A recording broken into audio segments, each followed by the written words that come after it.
Alain Badiou. Wittgenstein's Antiphilosophy. Translated and with an introduction. By Bruno Bosteels. Translator's Introduction.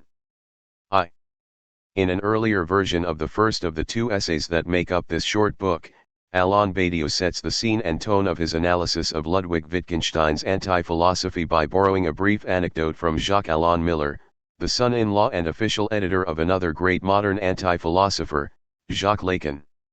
Jacques-Alain Miller readily tells the story of the little psychoanalyst who, after being spat on every day in the elevator by some nobody, wipes off his jacket and sanctimoniously replies to a bystander who is surprised by his phlegm, "What do you expect? That's his symptom." Miller thus seeks to point out the ominous abjection that lies in wait for psychoanalysis when it is no longer anything else than a pious hermeneutic. 1. At first sight, this would appear to be a story with a fairly straightforward moral lesson, one that furthermore could easily be transferred just as it is onto philosophy, certainly as far as the European philosophical scene is concerned. Indeed, many so-called continental philosophers are also eager to go to work and be spat on in the elevator as part of their daily routine. On this account, we could say that today there are plenty of little philosophers who adore the fact that, as a symptom of our time, people hold the philosopher's desire to be something vile or superfluous too. For Badiou, this common attitude is a result of the internalization of a flurry of attacks upon the philosopher's millennial pursuit of truth as an endeavor that, judged from the tribunal of world history, would be not just wrong or mistaken but rather harmful or downright abject. Faced with the proceedings that our epoch has initiated against us, and upon reading the records of this trial, the major evidence of which is Colomb and Auschwitz, our philosophers, shouldering the burden of the century and, ultimately, of all the centuries since Plato, have decided to plead guilty. 3. Thus, just as psychoanalysis risks being reduced to a bland acknowledgement of the universal reign of the symptom in which each individual can be seen as passionately attached to his or her own trauma, so too philosophy, in the name of the genocidal and totalitarian disasters that marked the long 20th century, all too often accepts being confined to the melancholic proclamation of its own undesirability or the prophecy of its well-deserved and imminent end. In both cases, though for different reasons and adopting very different attitudes, phlegmatic composure in one case and tragic pathetic posturing in the other, such readiness to plead guilty to the charges laid at the doorsteps of the psychoanalyst and the philosopher alike signals a remarkable intellectual forfeiture. Upon closer inspection, however, the implications of Miller's anecdote are greatly complicated when the target of the attack is shifted from a psychoanalyst to a confessed philosopher. In the first place, we should consider the fact that the role of the analyst within clinical practice to some extent always involves a conscious act of self-divestiture. Instead of clinging self-indulgently to the authority of the subject who is supposed to know, an authority conferred by the analysand as a result of the transferential process, the analyst must allow him or herself to become a little piece of waste or refuse, déchet, as Lacan was fond of repeating, most notably in his 1967-68 seminar, The Psychoanalytical Act. Technically speaking, the analyst in the end must come to occupy the position of the objet patie. The end term of the analysis consists in the fall of the subject supposed to know and its reduction to the advent of this objet, as cause of the division of the subject, which comes in its place. The one who, at the level of fantasy, with the analysand, plays the part with regard to the subject supposed to know, to wit, the analyst, is the one who at the end of the analysis comes to bear the fact of being nothing more than this leftover, this remnant of the known thing that is called objet. 4. Only by thus being robbed of the last guarantee behind all imaginary ideals and symbolic mandates can the subject work through his or her own fantasies and come to terms with the fact that such fantasies are actually screens that hide, not another, truer or fuller reality, but rather, a substantial void.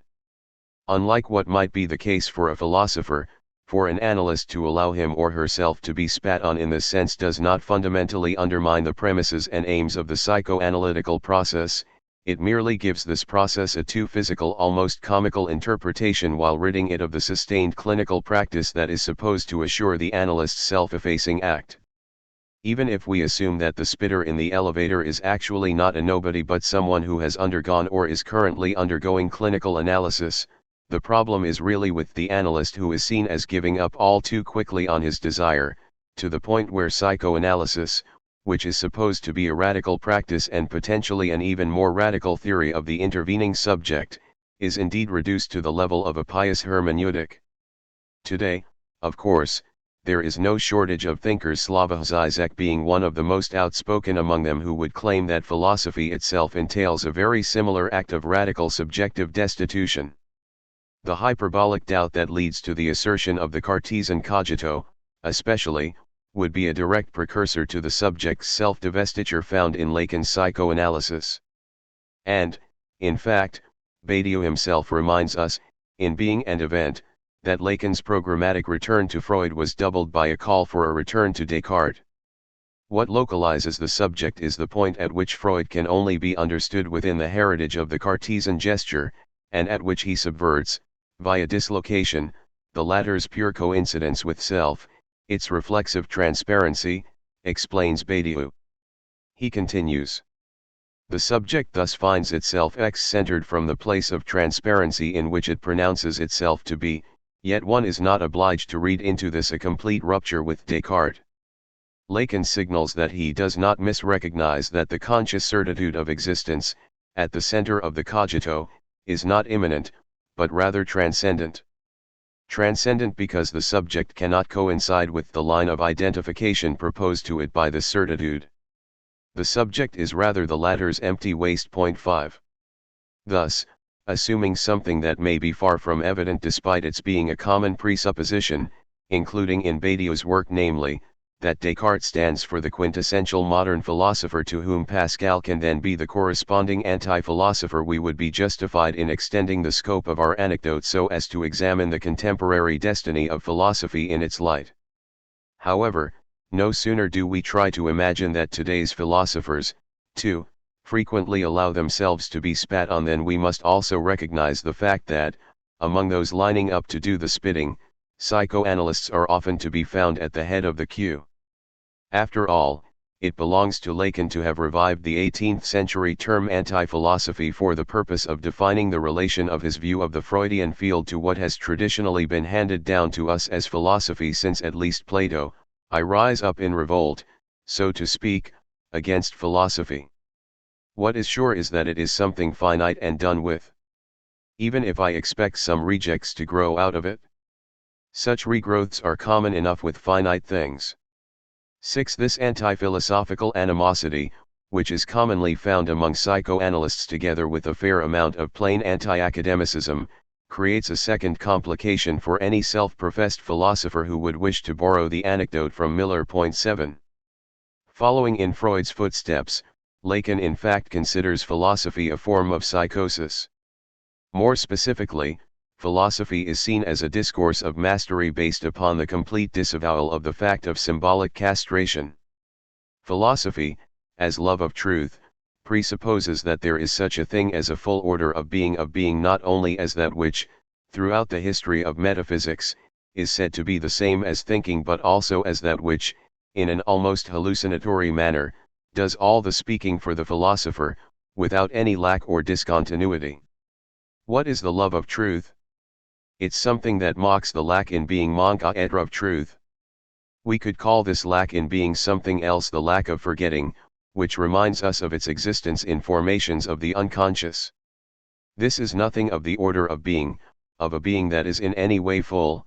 Lacan thus argues in his seminar The Other Side of Psychoanalysis, in which he will also discuss the work of the early Wittgenstein. The love of truth is the love of this weakness whose veil we have lifted, it's the love of what truth hides, which is called castration. 8. Philosophers do not want to know anything about the real of desire, which for Lacan is the impossibility of the sexual relationship as full enjoyment. They speak of the thought of being in a state of constant disavowal of the subject's desire that alone supports all speaking. This is why there seems to exist a structural analogy between philosophy and psychosis. But how, then, does Freud define the psychotic position in a letter I have quoted many times? Precisely by what he calls, strangely, Unglauben, not wanting to know anything about the spot where truth is in question. 9. The analytical operation, by contrast, also involves a constant questioning of the philosopher's love of truth, which as a result is put in its place, not subsumed in the objectivity of a meta-language but localized in the topology of the desiring subject. Philosophers and analysts, then, are not on trial in the same way, they are not symmetrical targets of one and the same line of offense that both would be able to accept and internalize with comparable equanimity. Rather, what we are witnessing is an ongoing battle between philosophers and anti-philosophers in which psychoanalysts predominantly prefer to join the camp of the latter against the former, and in which, conversely, the more philosophers seek out the company of the analyst's discourse, the more they also tend to adopt an anti-philosophical stance with regard to their own field and discipline. This asymmetry may be another reason why Badiou omits Miller's story from the present version of his analysis of Wittgenstein's Antiphilosophy, even though the reader will still find several traces thereof in the text translated below, as in the mention of the little philosopher who finds a measure of perverse glory in the other's saliva on his jacket. Finally, a third and by far the most interesting complication stems from the fact that, if psychoanalysis serves the agenda of anti-philosophy much more than that of traditional philosophy inherited from Plato, this is thanks to a certain insight that its clinical and therapeutic practice can provide into the complex intertwining of knowledge and desire, of truth and enjoyment, or of thought and the sexuated body. Among these instances there are both discomforting complicities and traumatic incompatibilities that the philosopher in general wants to have nothing to do with, in stark contrast to the anti-philosopher who expects to gain some of his most revealing insights from them, and who for this very reason willfully subjects himself to their temptations as tests of his own ethical and existential integrity. This is the case even for those anti-philosophers who otherwise have only a modest acquaintance with the tradition of psychoanalysis, or who openly resist the possible influence of the Freudian school of thought. Suffice it to think of the trials and tribulations to which Wittgenstein subjects his own self at whim, isolating himself not only from his loved ones but also from the personal, economical, and professional comforts afforded by his family in Vienna or his colleagues and friends in Cambridge. Perhaps the insight that results from such self-imposed hardships does not quite constitute a form of thought properly speaking, if by that we mean a theoretical or doctrinal proposition with a sense, but nobody becomes an anti-philosopher without believing that some privileged type of meaning, sense, or knowledge can be accessed through the ordeal of allowing oneself to be divested of the contented authority of pre-established truths. Whatever emerges from this process of self-divestiture, some of which is still captured even in the mock-comical caricature of our anecdote, serves precisely as the necessary leverage for the anti-philosopher who wishes to expose and depose the lofty claims of his philosophical rival. For it is only based on this different kind of knowledge or meaning, which we could also describe as an affirmative kind of non-thought, for example, to use Wittgenstein's well-known formulation from the Tractatus Logico-Philosophicus, the silent non-thought that occurs in the mystical element of that which shows or manifests itself but cannot be said that it is possible to treat as sheer nonsense, or as a sick and reactive form of non-thought, the philosopher's masterful pursuit of truth. 2.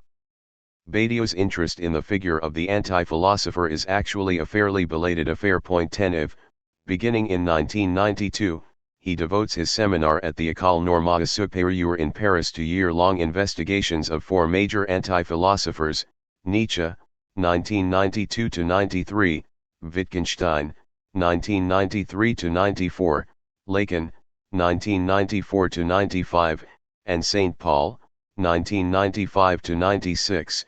This effort comes after an earlier attempt at defining the specificity of the philosophical act, an attempt that passes through a polemic with the figure who traditionally has been the arch-rival of the philosopher since Plato, namely, the sophist. Immediately after Badiou publishes Being and Event, the most systematic formulation of his proposal for giving philosophy a new beginning, this polemic with the sophists of our time defines the path followed most notably in Manifesto for Philosophy as well as in several essays and talks collected in the volume Conditions. Philosophy is always the breaking of a mirror, claims Badiou. This mirror is the surface of language, onto which the sophist reduces everything that philosophy treats in its act. If the philosopher sets his gaze on this surface, his double, the sophist, will emerge, and he may take himself to be one. 11. Badiou's interest in Wittgenstein, 2, emerges first and foremost in the context of this redefinition of philosophy over and against its constant mirroring and redoubling in sophistics, just as Plato has the professionals of sophistics, at once bull-headed and bearers of modernity, as his interlocutors, so also does the attempt to radicalize the rupture with classical categories of thought today define what it is reasonable to call a great modern sophistics, linked essentially to Wittgenstein. 12. And so, if philosophy can and must begin again today with a Platonic gesture of foundation, as Badiou claims, then it must also wrestage the battle of the philosopher against the modern-day versions of Gorgias or Protagoras. It would not be an exaggeration to conclude, however, that this first attempt at demarcation fails to strengthen the self-understanding of the act that would be proper to philosophy for Badiou. In any case, it does not lead to anything resembling the kind of painstaking engagement with the thinker's work as we obtain in the present reading of Wittgenstein. Thus, beyond a few summary judgments that equate the great modern sophistics with the so-called linguistic turn writ large in contemporary philosophy on both sides of the Atlantic, Badiou's reply to the sophists rarely exceeds the level of inviting future investigations along the same lines, just as Plato wrote the Gorgias and Protagoras for the major sophists, we should write the Nietzsche and the Wittgenstein. And, for the minor sophists, the Badiou and the Rorty. Neither more nor less polemical, neither more nor less respectful. 13. Frequently, moreover, Badiou falls into the trap of merely drawing up lists of modern or postmodern sophists lists, such as the following, that are eclectic at best: language games, deconstruction, weak thought, radical heterogeneity, difference and differences, the ruin of reason, promotion of the fragment, discourse reduced to shreds. All this argues in favor of a sophistic line of thinking and puts philosophy in a deadlock. 14. Little is to be gained in terms of theoretical precision, I would say, if one and the same category of modern sophistics serves to encompass thinkers as diverse as Wittgenstein, Derrida, Badiou, Lyotard, Rorty, or Barbara Cassin, all of whom seem to be alluded to in this list.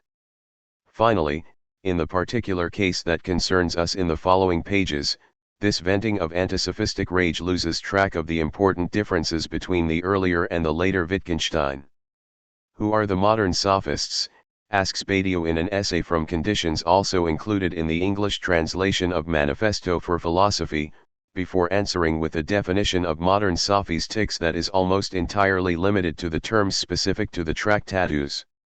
Modern sophists are those who, in the footsteps of the great Wittgenstein, maintain that thought is held to the following alternative: either effects of discourse, language games, or the silent indication, the pure showing of that which is subtracted from the clutches of language. Sophists are those for whom the fundamental opposition is not between truth and error, or errancy, but between speech and silence, that is, between what can be said and what is impossible to say. Or again, between propositions endowed with sense and others devoid of it. 15. Modern sophists would be the direct inheritors of the final message of the Tractatus, which according to Badiou runs counter to the very idea of philosophy. In many regards, what is presented as being the most contemporary in philosophy is a potent sophistics, he writes. It ratifies the final statement of the Tractatus whereof one cannot speak, thereof one must be silent, whereas philosophy only exists in defending, precisely, the fact that it sets out to say that whereof one cannot speak. 16. Yet only a few lines later in the same essay, Badiou associates the principal sophistic operation here defined as the reduction of truth to an effect of language with the idea of the rule as discussed in the Philosophical Investigations. The modern sophist attempts to replace the idea of truth with the idea of the rule. This is the most profound sense of Wittgenstein's otherwise ingenious endeavor, writes Badiou. He continues, Wittgenstein is our Gorgias, and we respect him as such. The ancient sophist already replaced truth with a mixture of force and convention. The modern sophist seeks to contrast the force of the rule, and, more generally, the modalities of the linguistic authority of the law, with the revelation or the production of the true. 17. Now we could almost say that Wittgenstein's interest for Badiou lies entirely in the minimal but crucial distance that separates these two claims, which as a result cannot both be ascribed equally to the sophistic tendency. Either truth can be reduced entirely to the rules of linguistic legislation, or else silence interrupts the regime of the sayable, opening up a space for the ethical experience by way of some radical non-theoretical act. For Badiou, this gap corresponds to the distance not just between the philosophical investigations and the Tractatus Logico-Philosophicus but also within the Tractatus itself between, on the one hand, the general doctrines of the proposition, of the world, of names, and of objects, from which a certain logical atomism derives its impetus, and, on the other, the doctrines of the unsayable, of types of nonsense, and of the mystical element, from which an affirmative kind of non-thought can emerge.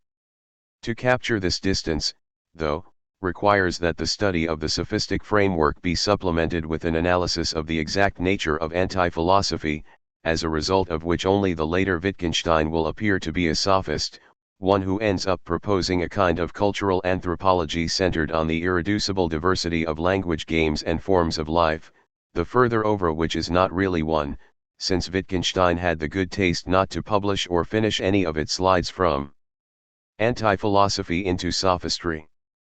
18. The analysis of the early Wittgenstein, on the other hand, gains a much sharper edge once it is reformulated in light of a systematic account of its nature as a possible form of anti-philosophy. We can also observe this shift of focus from an initial and rather vague polemic with the tradition of so-called modern sophistics to a much more refined and painstaking engagement with anti-philosophy in the changing ways in which Badiou discusses Lacan. At crucial points, furthermore, this discussion intersects directly with Badiou's and Lacan's respective understandings of Wittgenstein. At first, as in his theory of the subject, Badiou addresses the French psychoanalyst as someone whose treatment of language, subjectivity, and desire is always on the brink of succumbing to a kind of linguistic idealism.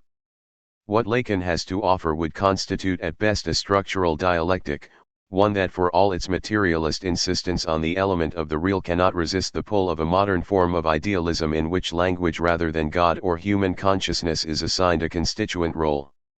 Language equals structure, such is the constituent statement, which we should not confuse with this or that statement in the scientific discipline named linguistics, or better yet the one named by Lacan linguistry, concludes Badiou. Even so, to the extent that it claims to expand all the way to the thesis, the world is discourse, this argument in contemporary philosophy would deserve to be rebaptized. Idea Linguistry 19. In theory of the subject, the question of the status of philosophy as such is nowhere addressed in detail, nor does Badiou engage in this book with either the sophist or the anti-philosopher in Lacan except briefly to vent his disapproval of the second of these aspects. I do not approve, frankly speaking, of the disdain with which Lacan's sectarians regard philosophy, which they inscribe univocally in the register of the imaginary. They boast about being daring anti-philosophers. I rather see them protect the algebraic indivisibility of the object. 20. Whether we agree with Badiou on this topic or not, for him the result of the Lacanian anti-philosophical dare would be a profoundly conservative blockage of the possibility of changing the structure of language itself. Even in Being and Event, aside from pointing out once more the nefarious effects of the linguistic turn, Badiou refrains from thematizing the different status of the discourses of philosophy and psychoanalysis. He only acknowledges, as if in passing, the anti-philosophical slant introduced into the doctrine of the intervening subject by Freud and Lacan no less than by Marx and Lenin. A post-Cartesian doctrine of the subject is unfolding. Its origin can be traced to non-philosophical practices, whether those practices be political, or relating to mental illness, and its regime of interpretation, marked by the names of Marx and Lenin, Freud and Lacan, is complicated by clinical or militant operations which go beyond transmissible discourse. 21. Precisely insofar as these operations claim to go beyond what is theoretically transmissible, their proponents also frequently target the discourse of philosophy as the epitome of speculative theory, mistaking itself for transformative practice, Marx announces the end of philosophy and its realization in practice. Lacan speaks of anti-philosophy, and relegates speculative totalization to the imaginary. 22. There is no further discussion of this aspect of the doctrines of Marx, Freud, and their followers. In Being and Event, Badiou admits that a truly contemporary philosophy must be able to live up to the challenge of these theoretico-practical orientations, whether clinical or political, but he does not go so far as to investigate the effects of this challenge for the status of the act of philosophizing as such. In the period between theory of the subject and Being and Event, Badiou in some rarely engages in detail with anti-philosophy and, in works such as Manifesto for Philosophy that immediately follow in the wake of Being and Event, his polemical comments are mostly limited to the familiar pair of the philosopher and the sophist as seen in the contemporary light of the linguistic turn. In contrast, in his contribution to the conference Lacan with the Philosophers, held in Paris in 1990 under the auspices of the Collège International de Philosophie and first published in 1991 as part of the proceedings, Badiou begins to operate more systematically from within the framework of Lacan's professed anti-philosophy. Even so, the fundamental question remains whether this anti-philosophy can be reduced to a form of sophistics. It is a question of knowing, once and for all, whether anti-philosophy, which Lacan openly reclaims as his own, is necessarily a sophistic figure in our eyes. If this is the case, it would force us, no matter how much we may otherwise admire what this master contributes to the field of psychoanalysis, to oppose to its anti-philosophy the antisophistic argumentative rage that, since its origin, constitutes the thymus, the kernel of rage and polemics of philosophy. 23. Badiou is convinced that this equation of sophistics and anti-philosophy does not hold up in the case of Lacan. Thus, in the first version of his talk composed for Lacan with the Philosophers, Badiou proceeds to distinguish a number of presuppositions that separate the psychoanalyst from the sophist. 3 presuppositions, to be precise. First, if Lacan's discourse cannot be reduced to the great modern sophistics, it is primarily because for him there exists at least some truth, and this truth is, moreover, never fully sayable but at best only half said, in French midi, which also happens to be a homonym of midi, the high noon of affirmation or the hour of the shortest shadow according to the third great modern anti-philosopher, Nietzsche. Second, for Lacan, contrary to the basic tenet of all sophists, logic can never be fully equated with rhetoric without producing some leftover or remainder, nor are language and reality ever fully coextensive, for there is always the horror of some point of the real that absolutely resists symbolization. Third and finally, Lacan's insistence on the nature of truth as an operation or act, rather than as a rule for the evaluation of statements or propositions, also separates his take on philosophy from a purely sophistic understanding. For Badiou, in fact, these 3 features of Lacan's work are better dealt with under the heading of anti-philosophy. Perhaps this explains why, in the shorter version of Badiou's talk from Lacan with the Philosophers included in Conditions, the part concerning the limits of Lacan's sophistry is omitted altogether in favor of an exclusive focus on his anti-philosophy. Besides, as in the case of the Wittgenstein of the Tractatus, the investigation into the meaning of this last notion allows for a much more productive engagement with the enemies or adversaries of traditional philosophy than any mere updating of antisophistic rage ever could. Of course, according to Badiou, in every modern anti-philosophy there are always numerous sophistic elements. Every anti-philosopher is a virtual accomplice of sophistry, he argues in Logics of Worlds 24, but these elements are not the most important ones and they mainly concern the preliminary, negative, or diagnostic side of anti-philosophy. On the other hand, if anti-philosophers always have more punch than do sophists alone, it is because they do not limit themselves to holding up a mirror in which philosophers see their language reflected and emptied out of all truth value. Unlike the sophists, they actually disparage the philosopher's act in the name of another act, one that would be far more radical than anything the metaphysical search for truth could ever hope to deliver. And, for Badiou, this anti-philosophical understanding of the act not only allows the diagnostic to give way to the disposition of a therapeutic counterpart, It is also uniquely capable of illuminating, by way of contrast, the act that would be specific to philosophy, namely, the seizing within thought of the truths that are produced in its own time. 3. Especially in his seminars on Nietzsche and Wittgenstein, Badiou thus ends up proposing a triangulation between philosophy, sophistics, and anti-philosophy. Now there are three terms and not just two, as in the eternal pairing of the philosopher and the sophist in Plato or for Badiou himself in his earlier work. One particularly fascinating way of understanding this triangulation is by grasping the role of the sophist and the anti-philosopher as necessary educators of the avowed philosopher. For Badiou, both sophistics and anti-philosophy can be defined as rival discourses that put philosophy to the test of its own contemporaneity. The ultimate aim of engaging with these other discourses certainly consists in reassuring the intelligibility of the act of philosophizing, but typically this act cannot demonstrate its actuality without taking into account the lessons of such rivals. The capacity of philosophy to be on a par with its time, in other words, depends on its capacity to endure both the ironies and sarcasms of the sophist and the accusations and insults of the anti-philosopher. In the first case, this means that philosophy must be able to gaze at its own reflection in the mirror that the modern-day sophist seductively holds in front of it.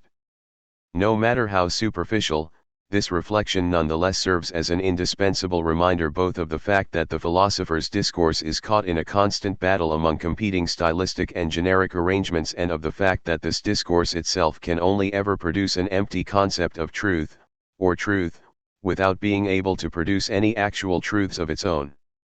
On the one hand, then, the role of the modern sophists consists in alerting the philosophers to the contemporaneity of their discourse.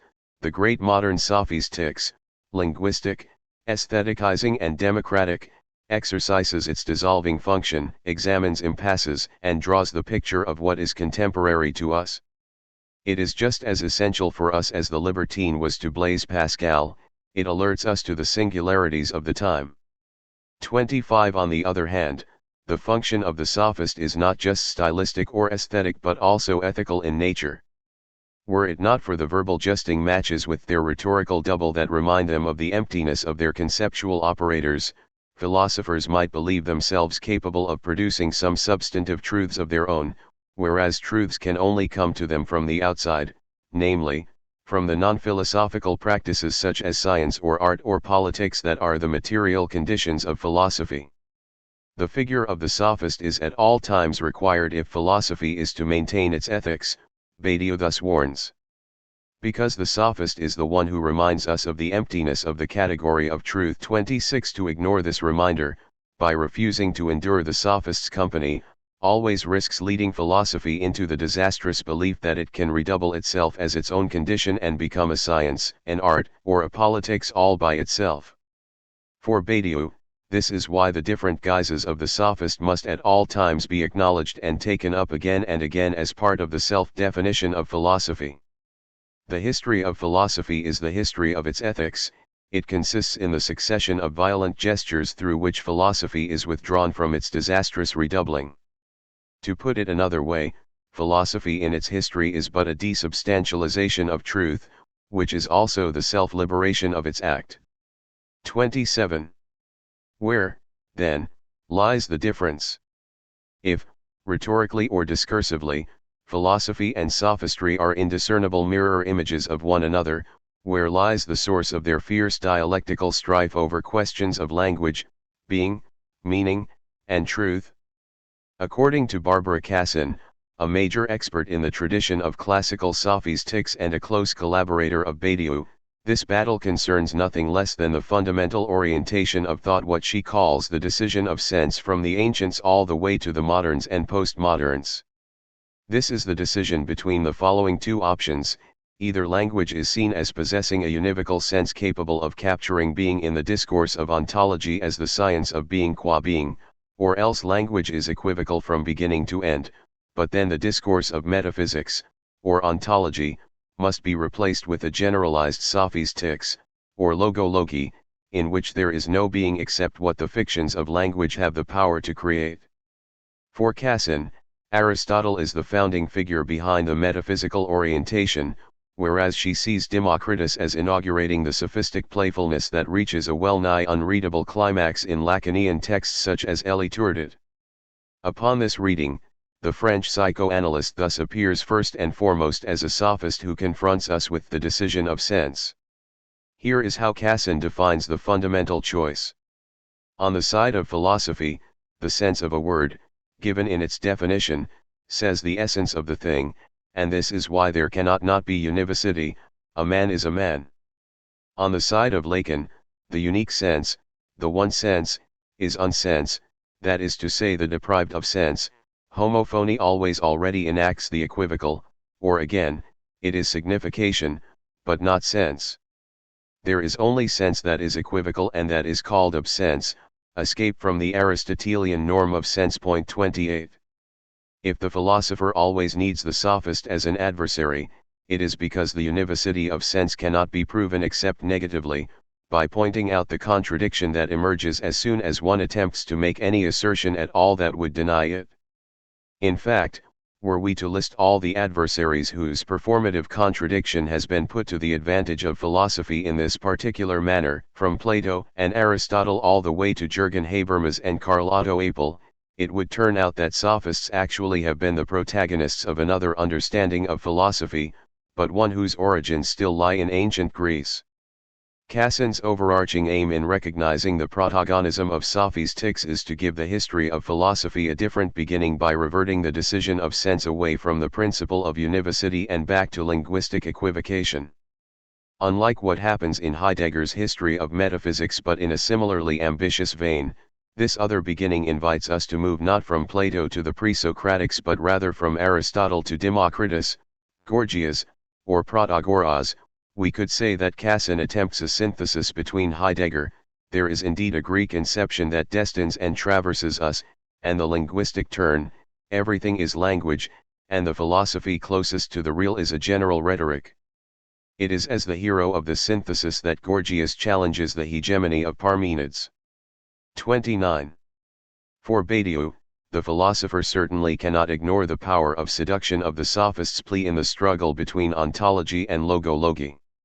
For such seductiveness speaks to the necessity of taking into account the discursive framing of the philosophical act. Even if this act in the hands of the sophist is flattened out to the point of vanishing into the surface of language alone, the mimetic rivalry in which metaphysics and rhetorics, or ontology and logology, exchange punches by imitating each other's resources nonetheless serves the purpose of alerting the philosopher to the linguistic singularities of his or her own time. Ultimately, Badiou's objection to the sophistic argument is not one of moral indignation but one of intellectual disinterest, even boredom. As he writes in his review of Cassin's work, what philosophy with Plato repudiates is not the paradox or the immoral complexity of the primacy of non-being, or of the sovereignty of language. It is on the contrary the easiness of the sophistic solution. That non-being constitutes the rule for being is something flaunted by the sophists. But the difficult thing to do is not to state this and cheerily deduce from it the rhetorician's democratic legitimacy, it is to manage to think this and mathematically to deduce from it the laborious existence of some truths. 30. Now, precisely, the sophist's discourse, though a great educator in terms of putting philosophy's contemporaneity to the test of its linguistic and stylistic protocol, is relieved of the ballast of any act whatsoever that might latch onto the existence of a truth outside the essential equivocation of language. From a political standpoint, moreover, the effect of this emptying out of the category of truth is said to be profoundly conservative. What we target in sophistics is the fact that, beneath its subversive appearance, in terms of thought it authorizes only a technical variant of the conservation of linguistic and political resources, writes Badiou. Even if one disagrees with this wholesale portrayal of the sophist's conservatism, in the end the challenge to philosophy that comes from this tradition does not hold Badiou's attention for long. As Deleuze would have said, even though he did not believe in truth either, sophistics is not interesting. Besides, this is the ultimate and principal argument for Plato. The sophist is not so much immoral as he is fastidious. If he enjoys dragging the argument back and forth, then he's been carried away by something that's not worth much of anyone's attention. 31. In the case of anti-philosophy, the rivalry is of an altogether different intensity. Not only does playful irony here give way to the argumentative violence with which the anti-philosopher adds insult to injury, but as a result of this upping of the ante, the philosopher's response, too, must be different. It is no longer just a question of recognizing philosophy's empty reflection in the mirror of language, but rather of willingly traversing the experience of an existential ordeal. Unlike the sophists, anti-philosophers are not content with sending the message of metaphysics back to its sender with a smile, they also directly target the messengers themselves and pelt them with insults.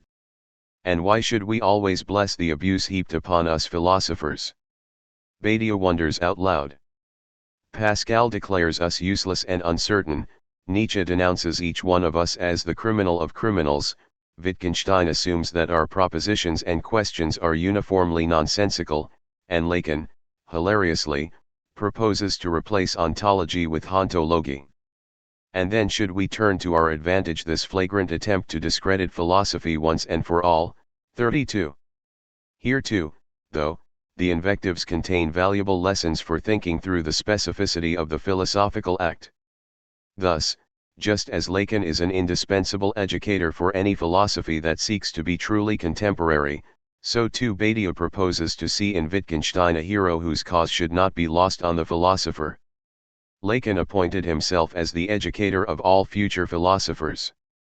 A contemporary philosopher, for me, is indeed someone who has the unfaltering courage to work through Lacan's anti-philosophy, he writes in Conditions, 33, and the same argument can be made for the two other great modern anti-philosophers, Nietzsche and Wittgenstein, who similarly prescribe a new duty to philosophy according to Badiou.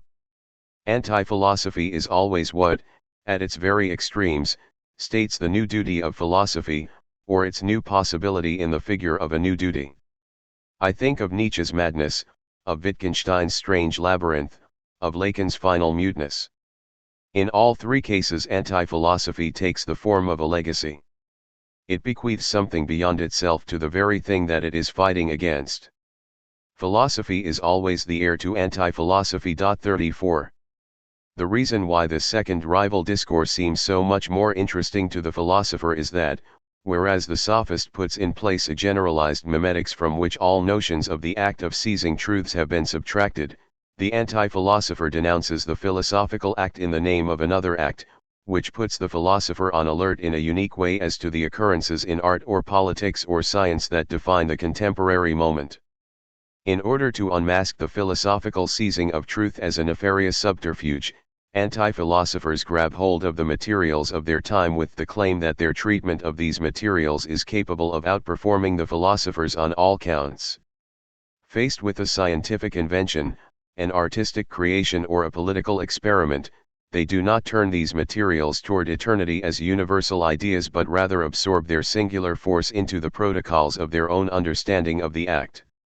By appropriating the force of these occurrences, the anti-philosophers can then rely on this impulse to suppress the philosophical act by claiming to have access to a dimension that their rivals cannot fail to ignore. Ultimately, then, there is always an aspect of irrefutable radically inherent in the anti-philosophical act, in response to which the philosopher is found to be as impotent as any master interpellated by the hysteric's rebuttal, "Whatever you say, that's not it."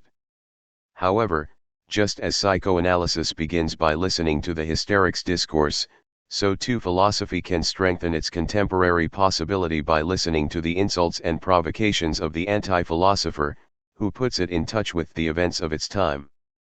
As Badiou says in an interview, "This is why philosophers must constantly engage with the experiences of their time, have an ear for what happens, and especially listen to the anti-philosopher, because the anti-philosopher is always busy saying to him, 'But what you, the philosopher, are talking about no longer exists, or it doesn't really exist, and then there is this, which you don't talk about and which is essential,' and so on.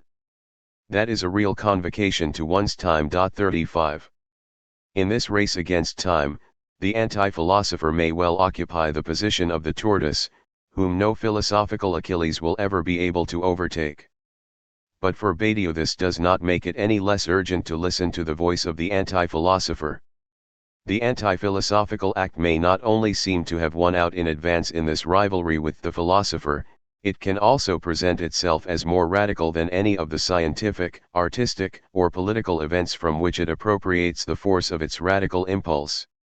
In a sense, the resulting act pretends to be more radically scientific than all existing science, more deeply aesthetic than all available works of art, and more profoundly political than any really existing politics. This is why Badiou calls the anti-philosophical act archipolitical in the case of Nietzsche, archi-aesthetic in the case of Wittgenstein, and archi-scientific in the case of Lacan.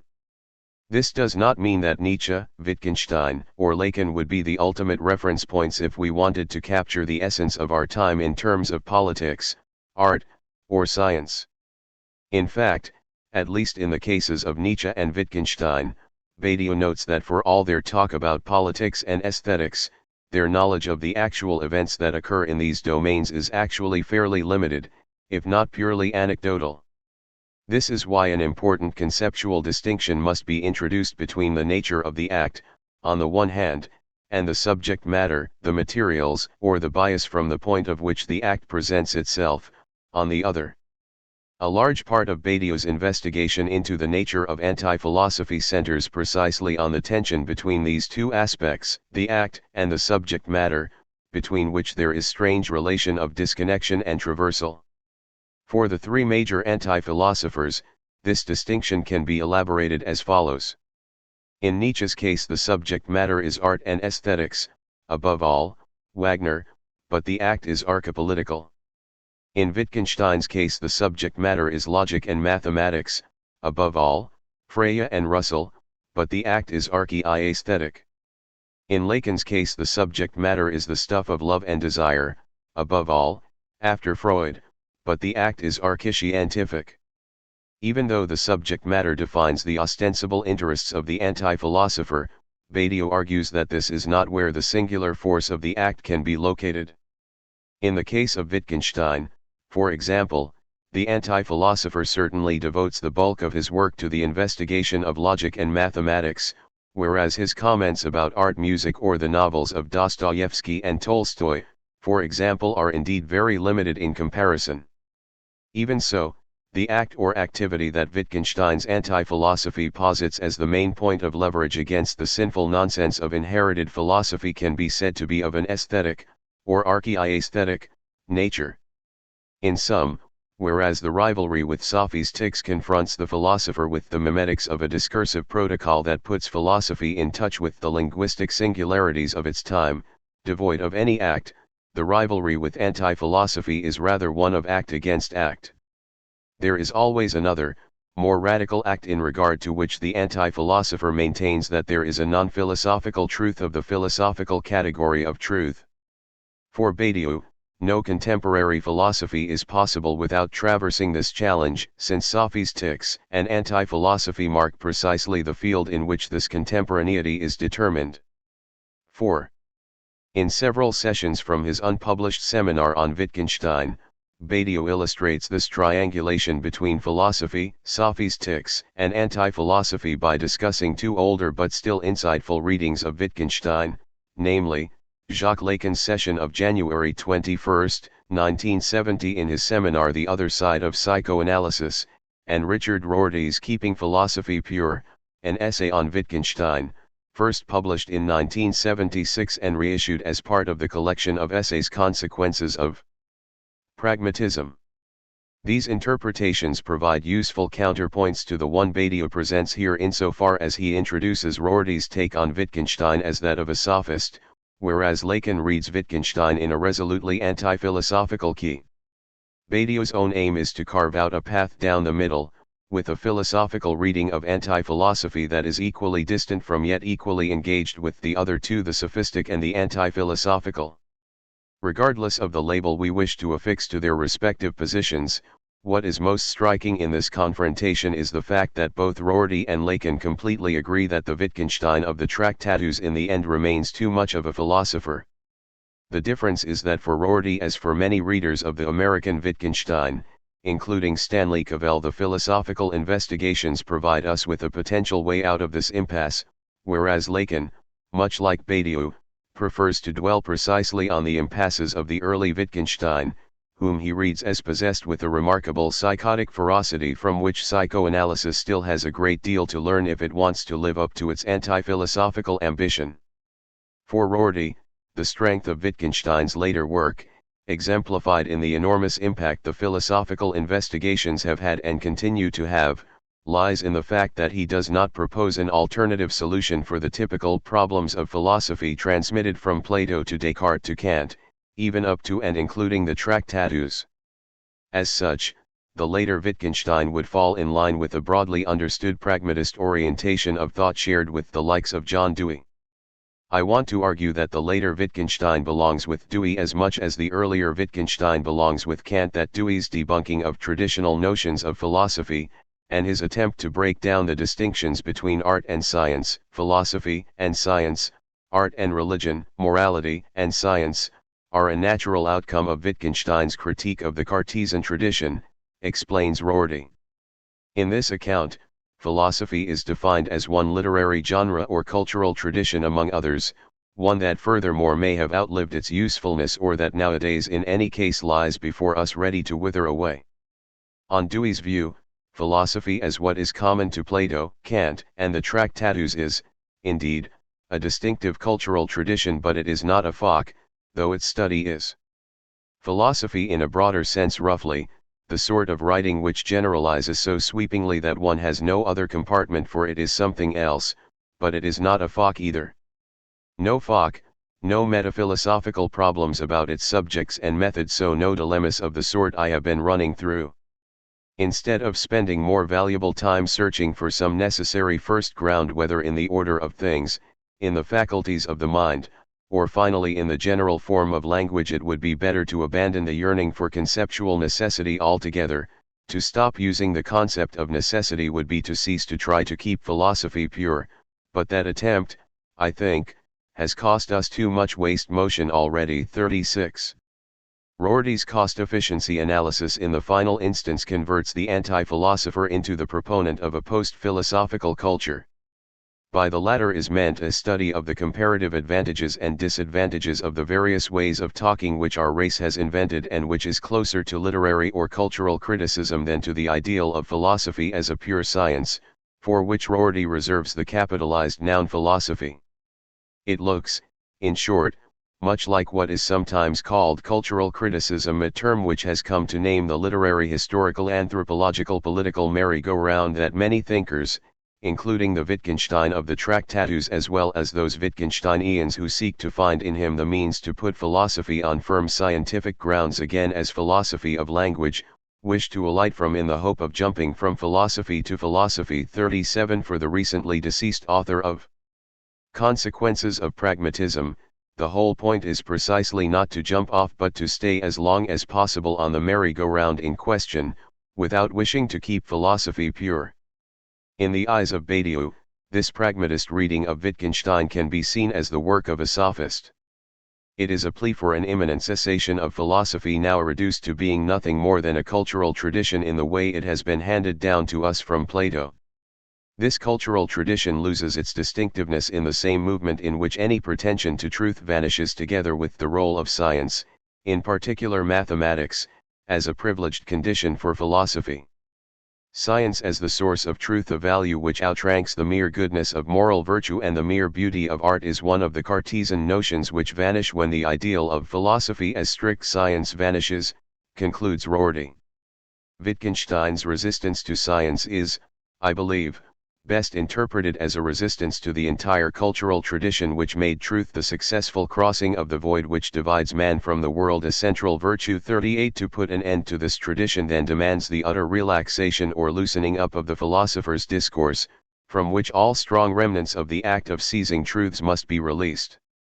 On the other hand, insofar as Wittgenstein in the Tractatus still harbors the secret desire to overcome the truths of natural science with a higher grasp of the sense of the world, he remains on the lookout for some ethical or aesthetic rather than doctrinal virtue, and, in this sense, he alternately can be called too much of a philosopher or too much of an anti-philosopher. For a sophist, in fact, both are equally guilty of holding on to a strong understanding of the act, which is precisely what a post-philosophical culture would teach us how to do without. And yet, according to Badiou, this reading of Wittgenstein, like any good sophistic interpretation, does manage to capture a crucial aspect of his thinking, namely, the question of style.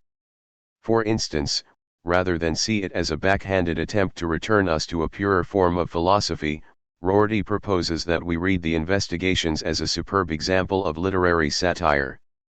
Typically, attempts to overthrow the traditional problems of modern philosophy have come in the form of proposals about how we ought to think so as to avoid those problems, writes Rorty.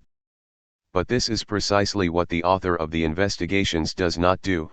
When Wittgenstein is at his best, he resolutely avoids such constructive criticism and sticks to pure satire. 39 Again, the choice before us can be said to coincide with the shifting mission behind the Tractatus and the Investigations, from a certain bygone dream of logical atomism to the proposal for a post-philosophical culture.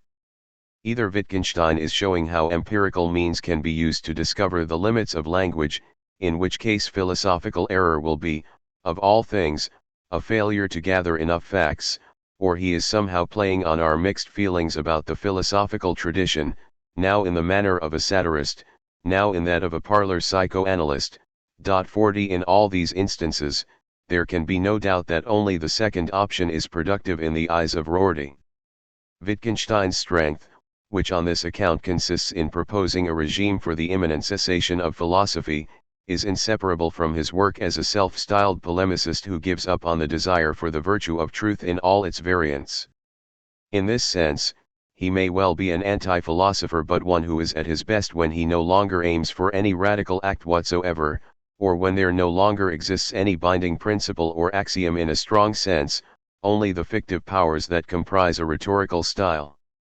If we stop thinking of Wittgenstein as the anthropocentric theorist who said that necessity comes from man, and start thinking of him as the satirist who suggested that we get along without the concept of necessity, then we might have fewer dilemmas about what sort of discipline philosophy was, but only at the cost of being dubious about its very existence. 41 This last cost is one that Rorty is only too happy to accept, since to do otherwise, for example by crossing the void between man and the world, or between being and event with the supposition of some truths, would amount to a violent interruption of the cultural democratic conversation of humankind, or at least of the West.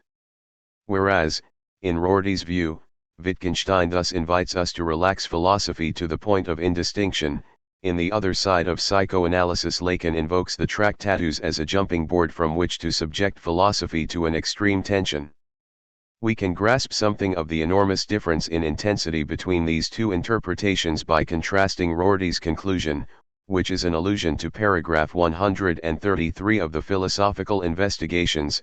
What gives Wittgenstein's work its power is, I think, the vision of a point where we can cease doing philosophy when we want to. 42 With the enigmatic statement that Lacan is said to have posted on the wall of his consultation room, "Any deviant pas fou qui veut, not just anyone can go mad. Who wants to?" 43 As opposed to the sophists' proposal to loosen up the democratic conversation in favor of a post-philosophical culture, we thus obtain the anti-philosopher's image of an almost aristocratic rarefying of discourse that borders on insanity. What fascinates Lacan in Wittgenstein is precisely the extent to which he displays, as do few other thinkers beside him, an exceptional capacity for madness, for psychosis, to be exact. This diagnostic concerns not so much the biographical person as the discursive operations involved in Wittgenstein's work. On the one hand, even though Lacan does not use the actual term in this part of his seminar, he clearly identifies a certain anti-philosophical operation in the Tractatus Logico-Philosophicus that he has no trouble recognizing as being close to his own. This operation consists in locating the exact source of the philosopher's madness. Such an effort to put philosophy in its place always entails detecting a form of crookedness. Thus, this Wittgensteinian operation is nothing but an extraordinary parade, the detection of philosophical crookedness. 44 Philosophers are crooks insofar as they disavow the dimension of desire that subtends all speech. The main subterfuge that philosophers use in order thus to obtain the illusion of objectivity is the reliance on a meta-language. Lacan, though, not only shares with Wittgenstein the principle that there is no meta-language, he also believes that this principle or leverage point is admirably pushed to its logical extremes in the Tractatus. At least in this regard, the early Wittgenstein can be seen as a fellow anti-philosopher to Lacan. He, too, unmasks the incredible stupidity of the philosophical act. The stupid thing, if I may say so, is to isolate the factitiousness of it is day. It is a prodigiously rich piece of stupidity, for it gives rise to a leverage point, very precisely the following one, from which it results that what I have used as a leverage point myself, namely that there is no meta-language, is pushed to its ultimate consequences. 45. Another way of formulating the anti-philosophical proximity between Lacan and the early Wittgenstein would be to show that for both writers, who are also similarly remarkable teachers, philosophy's reliance on a meta-language involves a betrayal of an ethical kind. It is not so much false or mistaken as it is sinful or dishonest. Finally, philosophy is an act of knavery or bastardry that consists in the belief that truth can be separated from the effects of language taken as such. No truth can be localized except in the field in which it is stated, says Lacan. Only crooks and knaves believe in truth beyond or outside language. There is no other meta-language than all the forms of knavery, if we thereby designate these curious operations derivable from the fact that man's desire is the other's desire. All acts of crookedness are based on the fact of wishing to be someone's other, I mean someone's big other, there where the figures by which his desire will be captivated are drawn. 46. From the standpoint of the anti-philosopher that Lacan recognizes in Wittgenstein, there is no language other than the language of desire, which also means language faced with the inconsistency of an order that is not all. There is no sense except the sense of desire. This is what one can say after having read Wittgenstein, Lacan concludes. But the non-philosophical truth of this desire, which is what philosophy conceals behind the supposition of a meta-language, is not another notion of fullness but rather the impossibility of enjoyment, one psychoanalytical name of which is castration. There is no truth except of that which the said desire hides of its lack, so as to make light of what it does find. 47. Why, then, does Lacan also ascribe a psychotic ferocity to Wittgenstein? If the structural analogy is between psychosis and philosophy, based on the foreclosure of a crucial element of desire or enjoyment that then comes back in the real, does this mean that Wittgenstein in the end is not quite the anti-philosopher that Lacan believes he could be? Here, in effect, one of the most assured discourses and something or other that is strikingly suggestive of psychosis concur so much that I am saying this on the sole basis of feeling its effect, Lacan confesses, still referring to the early Wittgenstein. How remarkable it is that a university like the English University made a place for him. A place apart, it's appropriate to say, a place of isolation with which the author went along perfectly well himself, so much so that he withdrew from time to time to a little house in the country and then returned to pursue this implacable discourse. 48. Here we come upon the limit of the compatibility between Lacan and Wittgenstein. The latter's implacable discourse is indeed still premised on some kind of fullness that would be available not to the propositional sense of what can be said but to the showing of the sense of the world in what he calls the mystical element. The Wittgenstein of the Tractatus, in other words, is still a crook whose anti-philosophical operation falls short of truly undermining the presupposition of some subject who is supposed to know. For Lacan, this continues to be the desire for a total sense. And as a result, Wittgenstein too is finally a philosopher. He maintains the certitude of a possible access to full thought, as Badiou explains. He too forecloses that which in enjoyment is irremediably barred, under the name of the mystical element, or of God, or of the sense of the world. Wittgenstein maintains that true thought is on the side of being. This is why one can find a psychotic ferocity in him. Psychotic ferocity means, the paranoid certitude of he who believes in saving the integral truth. 49. For Lacan, however, this does not mean that we should simply move on and replace the earlier with the later Wittgenstein. As an anti-philosopher, the psychoanalyst should stick as closely as possible to the leverage point offered in the Tractatus, namely, that there is no meta-language, but with an eye on a radically different understanding of the act, which would be the psychoanalytical act that alone might cure us from psychosis. As for the analytic operation, it is distinguished by advancing into the field in a way that is distinct from what is, I would say, found embodied in Wittgenstein's discourse, that is, a psychotic ferocity, in comparison with Wittgekam's well-known razor, which states that we must admit only notions that are necessary, is nothing. 50. Finally, what Lacan appreciates in the Tractatus is the extent to which its author is willing to erase himself from his own discourse. Surely the author has something close to the analyst's position, namely, that he eliminates himself completely from his own discourse. 51. This last affirmation may seem paradoxical.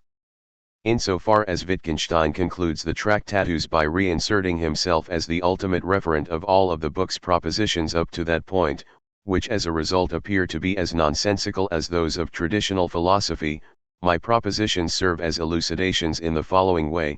Anyone who understands me eventually recognizes them as nonsensical, when he has used them as steps to climb up beyond them. 52. In reality, this reference to the singularity of the subject of the enunciation is an integral part of the writerly style of each and every anti-philosopher, from Kierkegaard's diaries to Lacan's seminars. Instead of pretending that the voice of being or some other objective order directly speaks through him, as philosophers gladly do in the well-nigh hallucinatory discourse of ontology, the anti-philosopher speaks only in the name of his own tormented subjectivity, as torn between salvation and sin, or between saintliness and suicide, as is Wittgenstein. What is more, he is willing to fade away, or to become nothing more than a trace or residue, a little piece of waste in his own discourse. In this regard, the anti-philosopher resembles not only the analyst but also the poet, who similarly accepts the absenting of the author as a necessary condition for the act of poetry.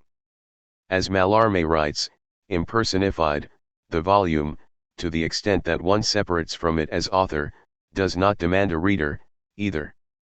As such, please note, among human accessories, it takes place all by itself, finished, existing. 53. Is this not also the staggering ambition that is palpable in the Tractatus?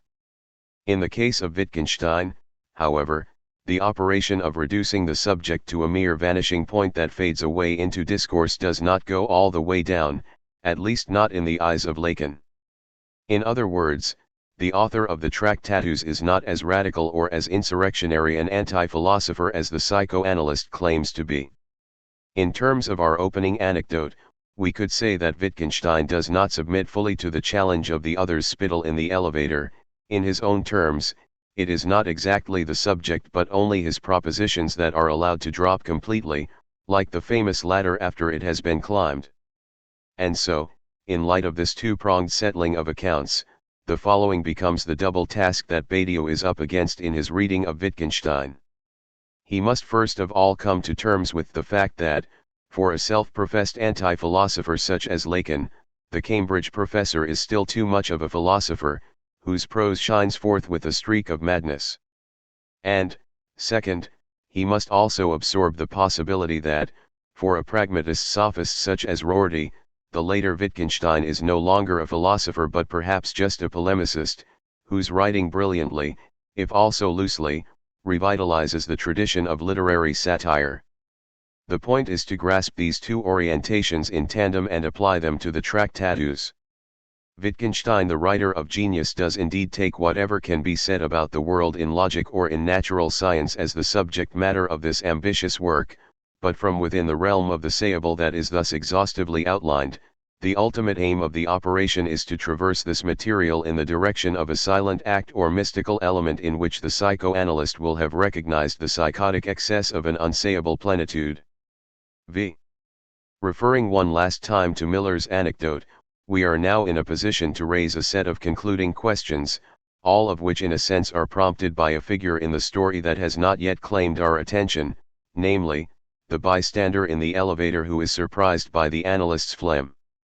Can this third party remain neutral, or must he or she necessarily choose one of the sides involved in the spitting contest?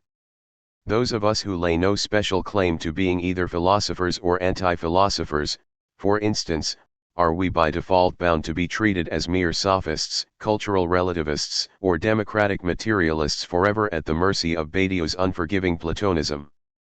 When all is said and done, is this battle fought on the exclusive terrain of philosophy, or are there also lessons that non-philosophers in a generic sense can draw from this, for example, about ways of grasping the political, artistic, scientific, and other events or acts of our time? After all, even Rorty agrees with Badiou that philosophy could be defined in Hegel's terms as its own time apprehended in Thought 54. What is the difference, anyway, between an act and an event? Are these two terms synonymous, as many a reader might have concluded from Zizek's work in its ongoing dialogue with Badiou, whom the Slovenian at one point calls the theorist of the Act 55? If they are not synonyms, are they two different types of occurrence, or rather two different modes of treating one and the same type of occurrence, say, a musical performance or a political revolt? What are the consequences of separating such modes or types by naming them either philosophical or anti-philosophical? If Mallarmé and Wittgenstein, for instance, both have their own definition of the act, what do we gain or lose by calling these acts poetic in one case and archaeaesthetic in the other? Or, in the case of Lacan, by calling his definition of the act archescientific rather than either scientific or psychoanalytical? Or finally, in the case of Nietzsche, by calling his mad dream of an act archipolitical rather than speaking of a grand politics? In terms of the concrete intelligibility of a concrete situation, what are the effects of the introduction of all these prefixes with which the philosopher somewhat obsessively polices and draws the boundaries around the specificity of his own act? These questions obviously cannot be answered in the space of this introduction, and I leave them to be developed elsewhere, by others or by Badiou himself. Here, I will limit myself to mentioning two contemporary voices that at a minimum might help us clarify the stakes that are involved. Stanley Cavell is the first to put us on track in a recent essay with the highly Badiouian-sounding title The Wittgensteinian Event. In this essay, From Philosophy the Day After Tomorrow, he outlines a potential program of study that would seem to come extremely close to Badiou's orientation in his year-long seminars on anti-philosophy from the early 1990s. What is more, although he prefers to talk of a counter-philosophical tradition in which to include not the earlier but the later Wittgenstein, Cavell even provides a list of examples almost identical to Badiou's, give or take a couple, based on his personal predilection. It sometimes seems imaginable to me that the investigations will come to be thought of as belonging to a more or less honorable line of counter-philosophical works whose palpable philosophical eccentricity ensures their marginality to a central philosophical curriculum, along perhaps with Montaigne's or Emerson's essays, Pascal's Pensées, Rousseau's Promenades, Friedrich Schlegel's Fragments, Kierkegaard's Philosophical Fragments, Nietzsche's Zarathustra, works ineradicably tinged with the philosophical whose life, nevertheless, largely depends upon their interesting those beyond the call of professional philosophy. 56. Cavell himself, however, promptly rejects this line of study on the grounds that it would fail to grasp the genuine innovation of Wittgenstein's approach to philosophy. Such a development would, to my mind, lose a singular feature of Wittgenstein's later work, most famous from the Investigations, a feature of unfailing fascination for me, which is precisely its demand for an existence at once inside the profession of philosophy and outside of it. The specification at once is critical in this formulation. It declares that something essential to the work's fascination is missed if one seeks to keep the palpably philosophical stretches, concerned with problems of meaning, reference, understanding, states of consciousness, language games, grammar, and so on, free from the patently and unembarrassed literary responses to itself, where we are asked to consider such matters as a fly trapped in a bottle, a beetle in a box, talk from a lion, the teeth of a rose. 57. I take these lines to imply that the use of prefixes such as anti or counter but also archadash, even when there exists a venerable line of thinkers for whom this usage might be justified, loses sight of the productive equivocation that lies at the very heart of Wittgenstein's own use of the term philosophy, which in effect oscillates without visible discontinuity between palpably philosophical stretches and patently and unembarrassed literary responses to itself. To be sure, Badiou himself is perfectly aware of the double valence of the term philosophy for Wittgenstein, as in the following key statement from the Tractatus, repeatedly invoked in Badiou's essays below: philosophy is not a body of doctrine but an act. 58. This claim obviously holds both for Wittgenstein's own understanding of what he does, including at the level of formal or even literary experimentation, and for the discourse traditionally handed down under the name of philosophy. In both cases we are dealing first and foremost with practical interventions rather than with purely theoretical or doctrinal statements. Now, introducing the term anti-philosophy into this debate certainly enables a helpful delimitation of the different values assigned to the act of traditional philosophy and the act of Wittgenstein's critique or denunciation thereof. The latter, after all, consists in uncovering the element of crookedness with which traditional philosophy claims not to be an act but a theory. The neologism anti-philosophy even enables us to grasp the moral or ethical hierarchy that is presupposed in this delimitation. Traditional philosophy disavows its own nature qua act by nonsensically passing off non-thoughts as though they were thoughts, that is, as though they were purely doctrinal propositions endowed with sense, whereas the diagnostic of this tradition, which Badiou proposes to relabel anti-philosophical, shows the absurdity hidden in this disavowal. Badiou's introduction of the prefix anti- thus would merely seem to highlight a line of demarcation that already runs implicitly through Wittgenstein's use of philosophy. The value of the prefix would be mainly heuristic and it could easily be discarded, like a ladder, once it has helped us uncover the tensions that are internal to Wittgenstein's use. And yet, adding a neologism where previously we only had a single ambivalent term could very well have the opposite effect from what the so-called anti-philosopher intended, namely, the effect of reaffirming the discourse of philosophy instead of submitting it to the implacable violence of a madman who lets Occam's razor run amok and go wild on this same discourse. No sooner do we introduce the term anti-philosophy than we also seem to give a strong aim or directionality to this razor's movement, with the focus shifting inexorably against the inherited discourse of philosophy. Maybe the unsavory choice before us, as always, is between psychosis and neurosis.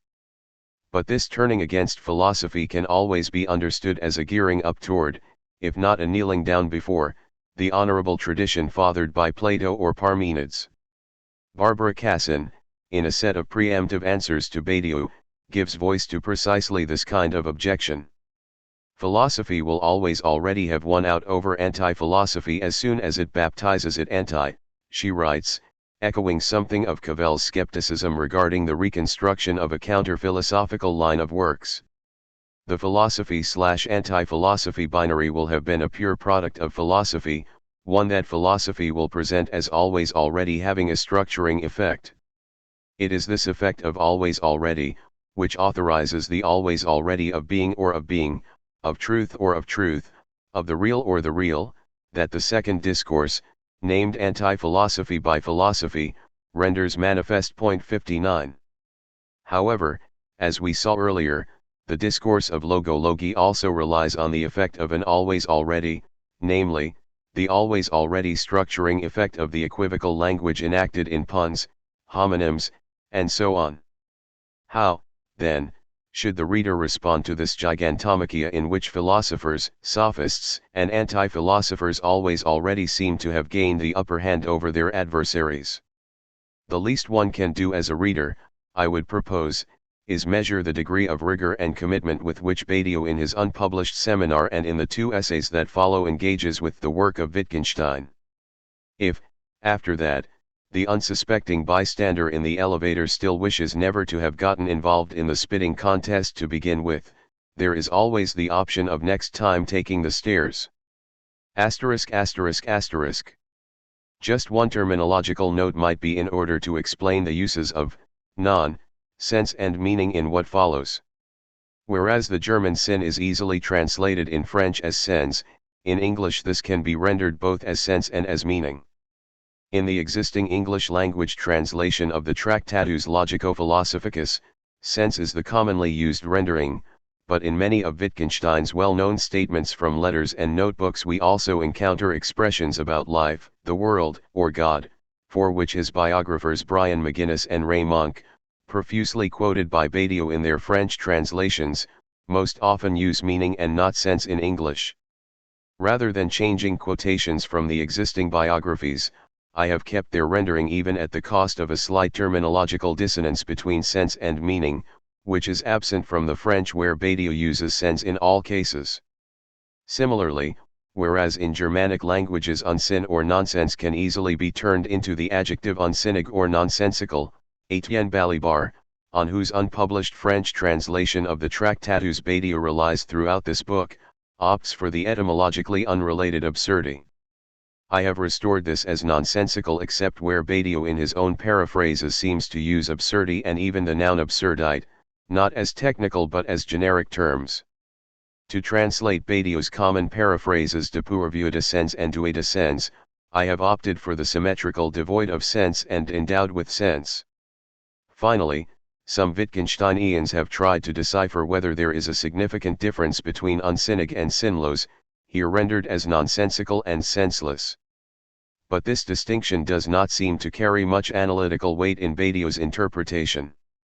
What matters is rather the overarching terminological configuration surrounding meaning, sense, and nonsense in Wittgenstein's work. For Badiou, certainly in the case of Nietzsche and Wittgenstein, the debate between philosophy and anti-philosophy in effect can be concentrated in the different articulations and hierarchies between truth and meaning/sense or, in the case of Lacan, the slightly different articulation between truth, sense, and knowledge in the real. As for the references, I have tried to the best of my ability to track down and annotate the multiple quotations for which Badiou does not provide any source. All footnotes and any possible errors therein are exclusively the translator's responsibility. References to the Tractatus Logico-Philosophicus will be given in the body of the text, with the standard numbering in parentheses. Preface. Among the most interesting philosophers there are those whom I call anti-philosophers, taking my lead from Lacan. In the pages that follow, the reader will find the definition I propose of them. The important thing is that I take them to be awakeners who force the other philosophers not to forget 2 points. 1. The conditions of philosophy, i.e., the truths to which it bears witness, are always contemporary to it. It is in the confusion of their own time that philosophers construct new concepts, and they cannot diminish their alertness, be content with what is already there, or contribute to maintaining the status quo, without at the same time falling prey to the worst possible risk for the fate of their discipline, its absorption or incorporation into academic knowledge. The anti-philosopher recalls for us that a philosopher is a political militant, generally hated by the powers that be and by their servants, an aesthete, who walks ahead of the most unlikely creations, a lover, whose life is capable of capsizing for a woman or a man, a savant, who frequents the most violently paradoxical developments of the sciences, and that it is in this effervescence, this indisposition, this rebellion, that philosophers produce their cathedrals of ideas. 2. The philosopher assumes the voice of the master. Philosophers are not, nor can they be, modest participants in teamwork, laborious instructors of a closed history, democrats given over to public debates. Their word is authoritarian, as seductive as it is violent, committing others to follow suit, disturbing and converting them.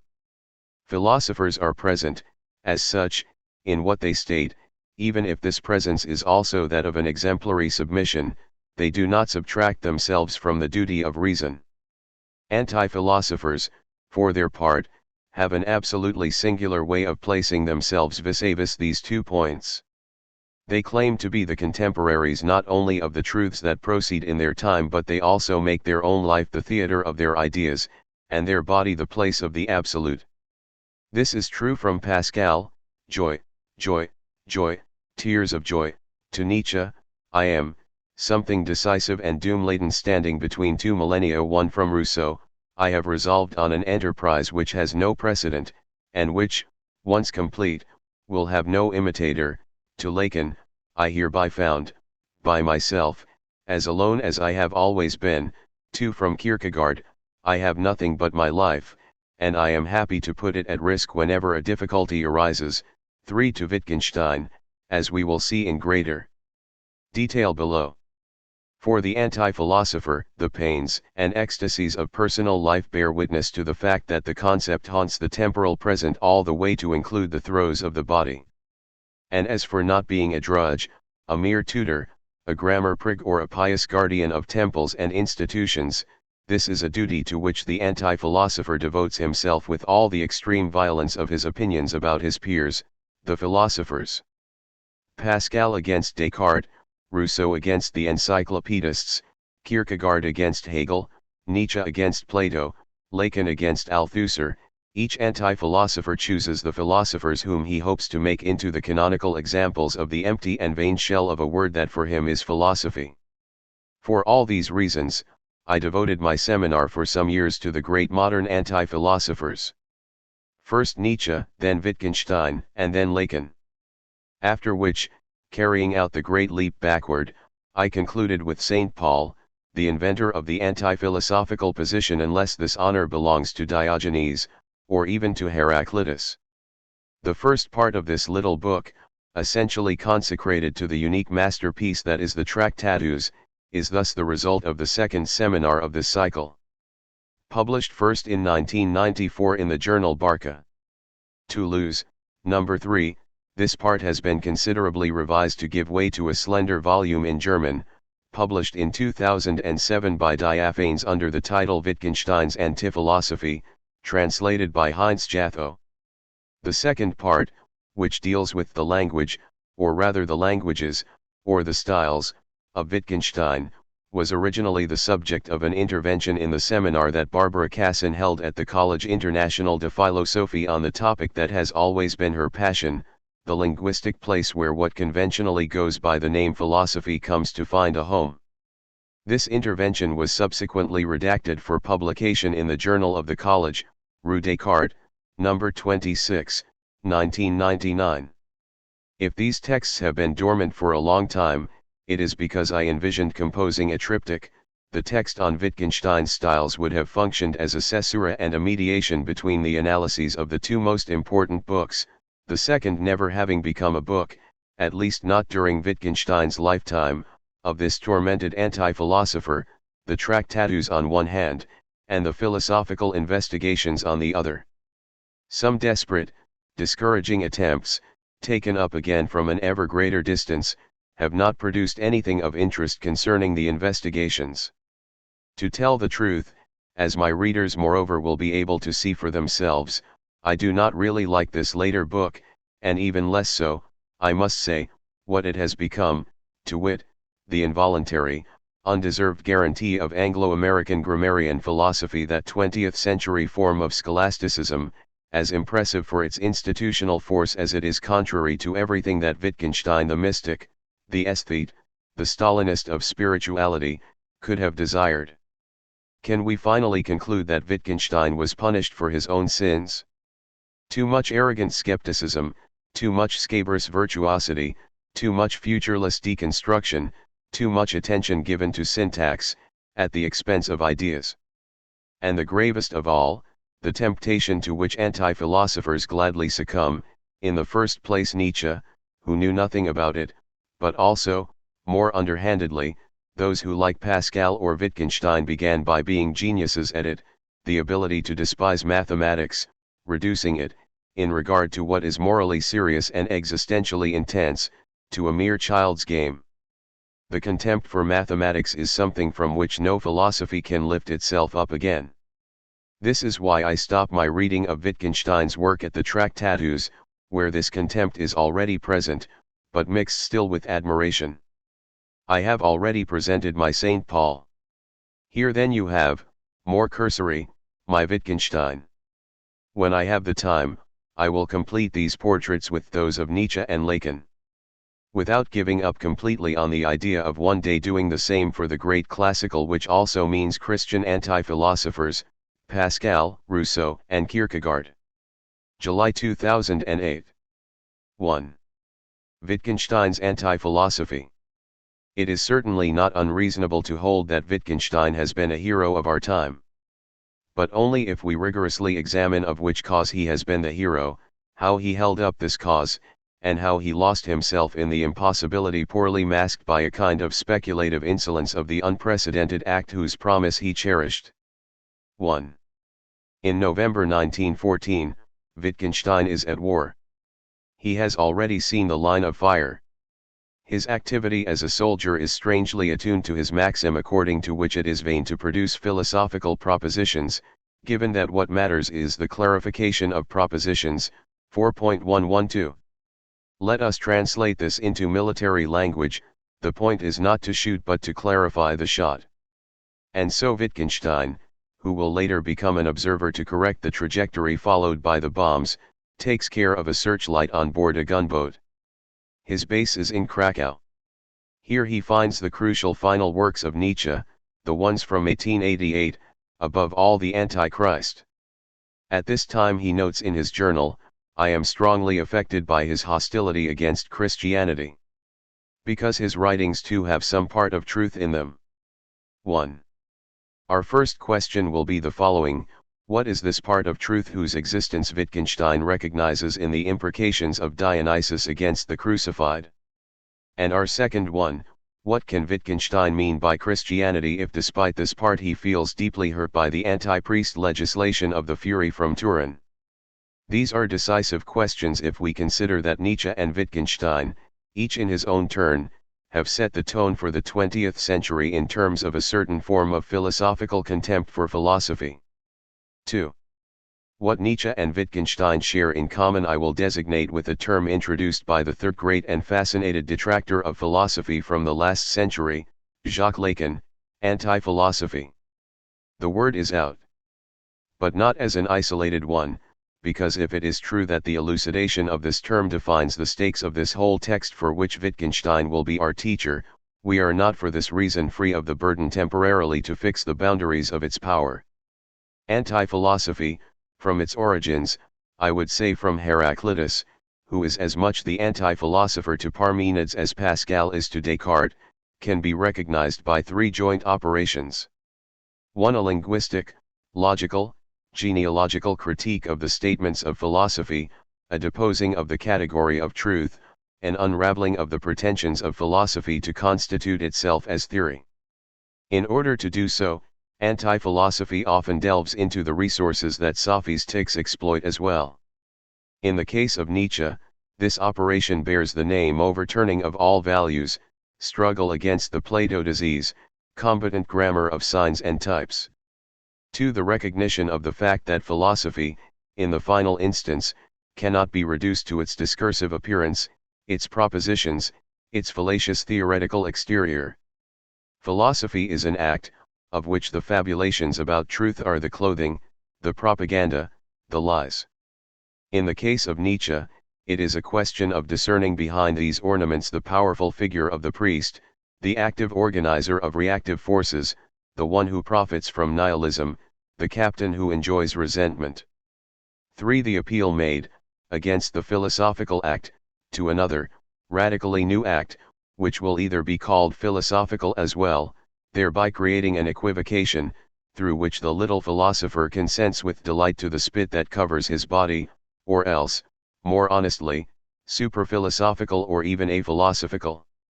This act without precedent destroys the philosophical act, all the while clarifying its noxious character. It overcomes it affirmatively. In Nietzsche's case, this act is archepolitical in nature, and its directive says, to break into the history of the world too. Can we recognize these three operations in Wittgenstein's oeuvre? By the latter we will understand the only text that he deemed worthy of public exposure during his lifetime, the Tractatus. The rest, all the rest, it is convenient not to grant it anything more, and this is all the better, considering everything that gradually crumbles therein, than the status of an immanent gloss, a personal Talmud. The answer is surely positive. 1. Philosophy is divested of all theoretical pretensions, not because it would be an embroidery of approximations and errors which would still be conceding too much to it, but because its very intention is vitiated. Most of the propositions and questions to be found in philosophical works are not false but nonsensical, 4.003. It is typical of anti-philosophy that its purpose is never to discuss any philosophical theses, like the philosophers worthy of that name who refute their predecessors or their contemporaries, since to do so it would have to share its norms, for instance, those of the true and the false. What the anti-philosopher wants to do is to situate the philosophical desire in its entirety in the register of the erroneous and the harmful. The metaphor of sickness is never absent from this plan, and it certainly comes through when Wittgenstein speaks of the nonsensical. Insofar as nonsensical means deprived of sense, it follows that philosophy is not even a form of thinking. The definition of thought is indeed precise: a thought is a proposition with a sense, for philosophy, then, is a non-thought. Moreover, this is a subtle but also crucial point: it is not an affirmative non-thought, which would cross the limits of the proposition endowed with sense in order to seize upon a real unsayable.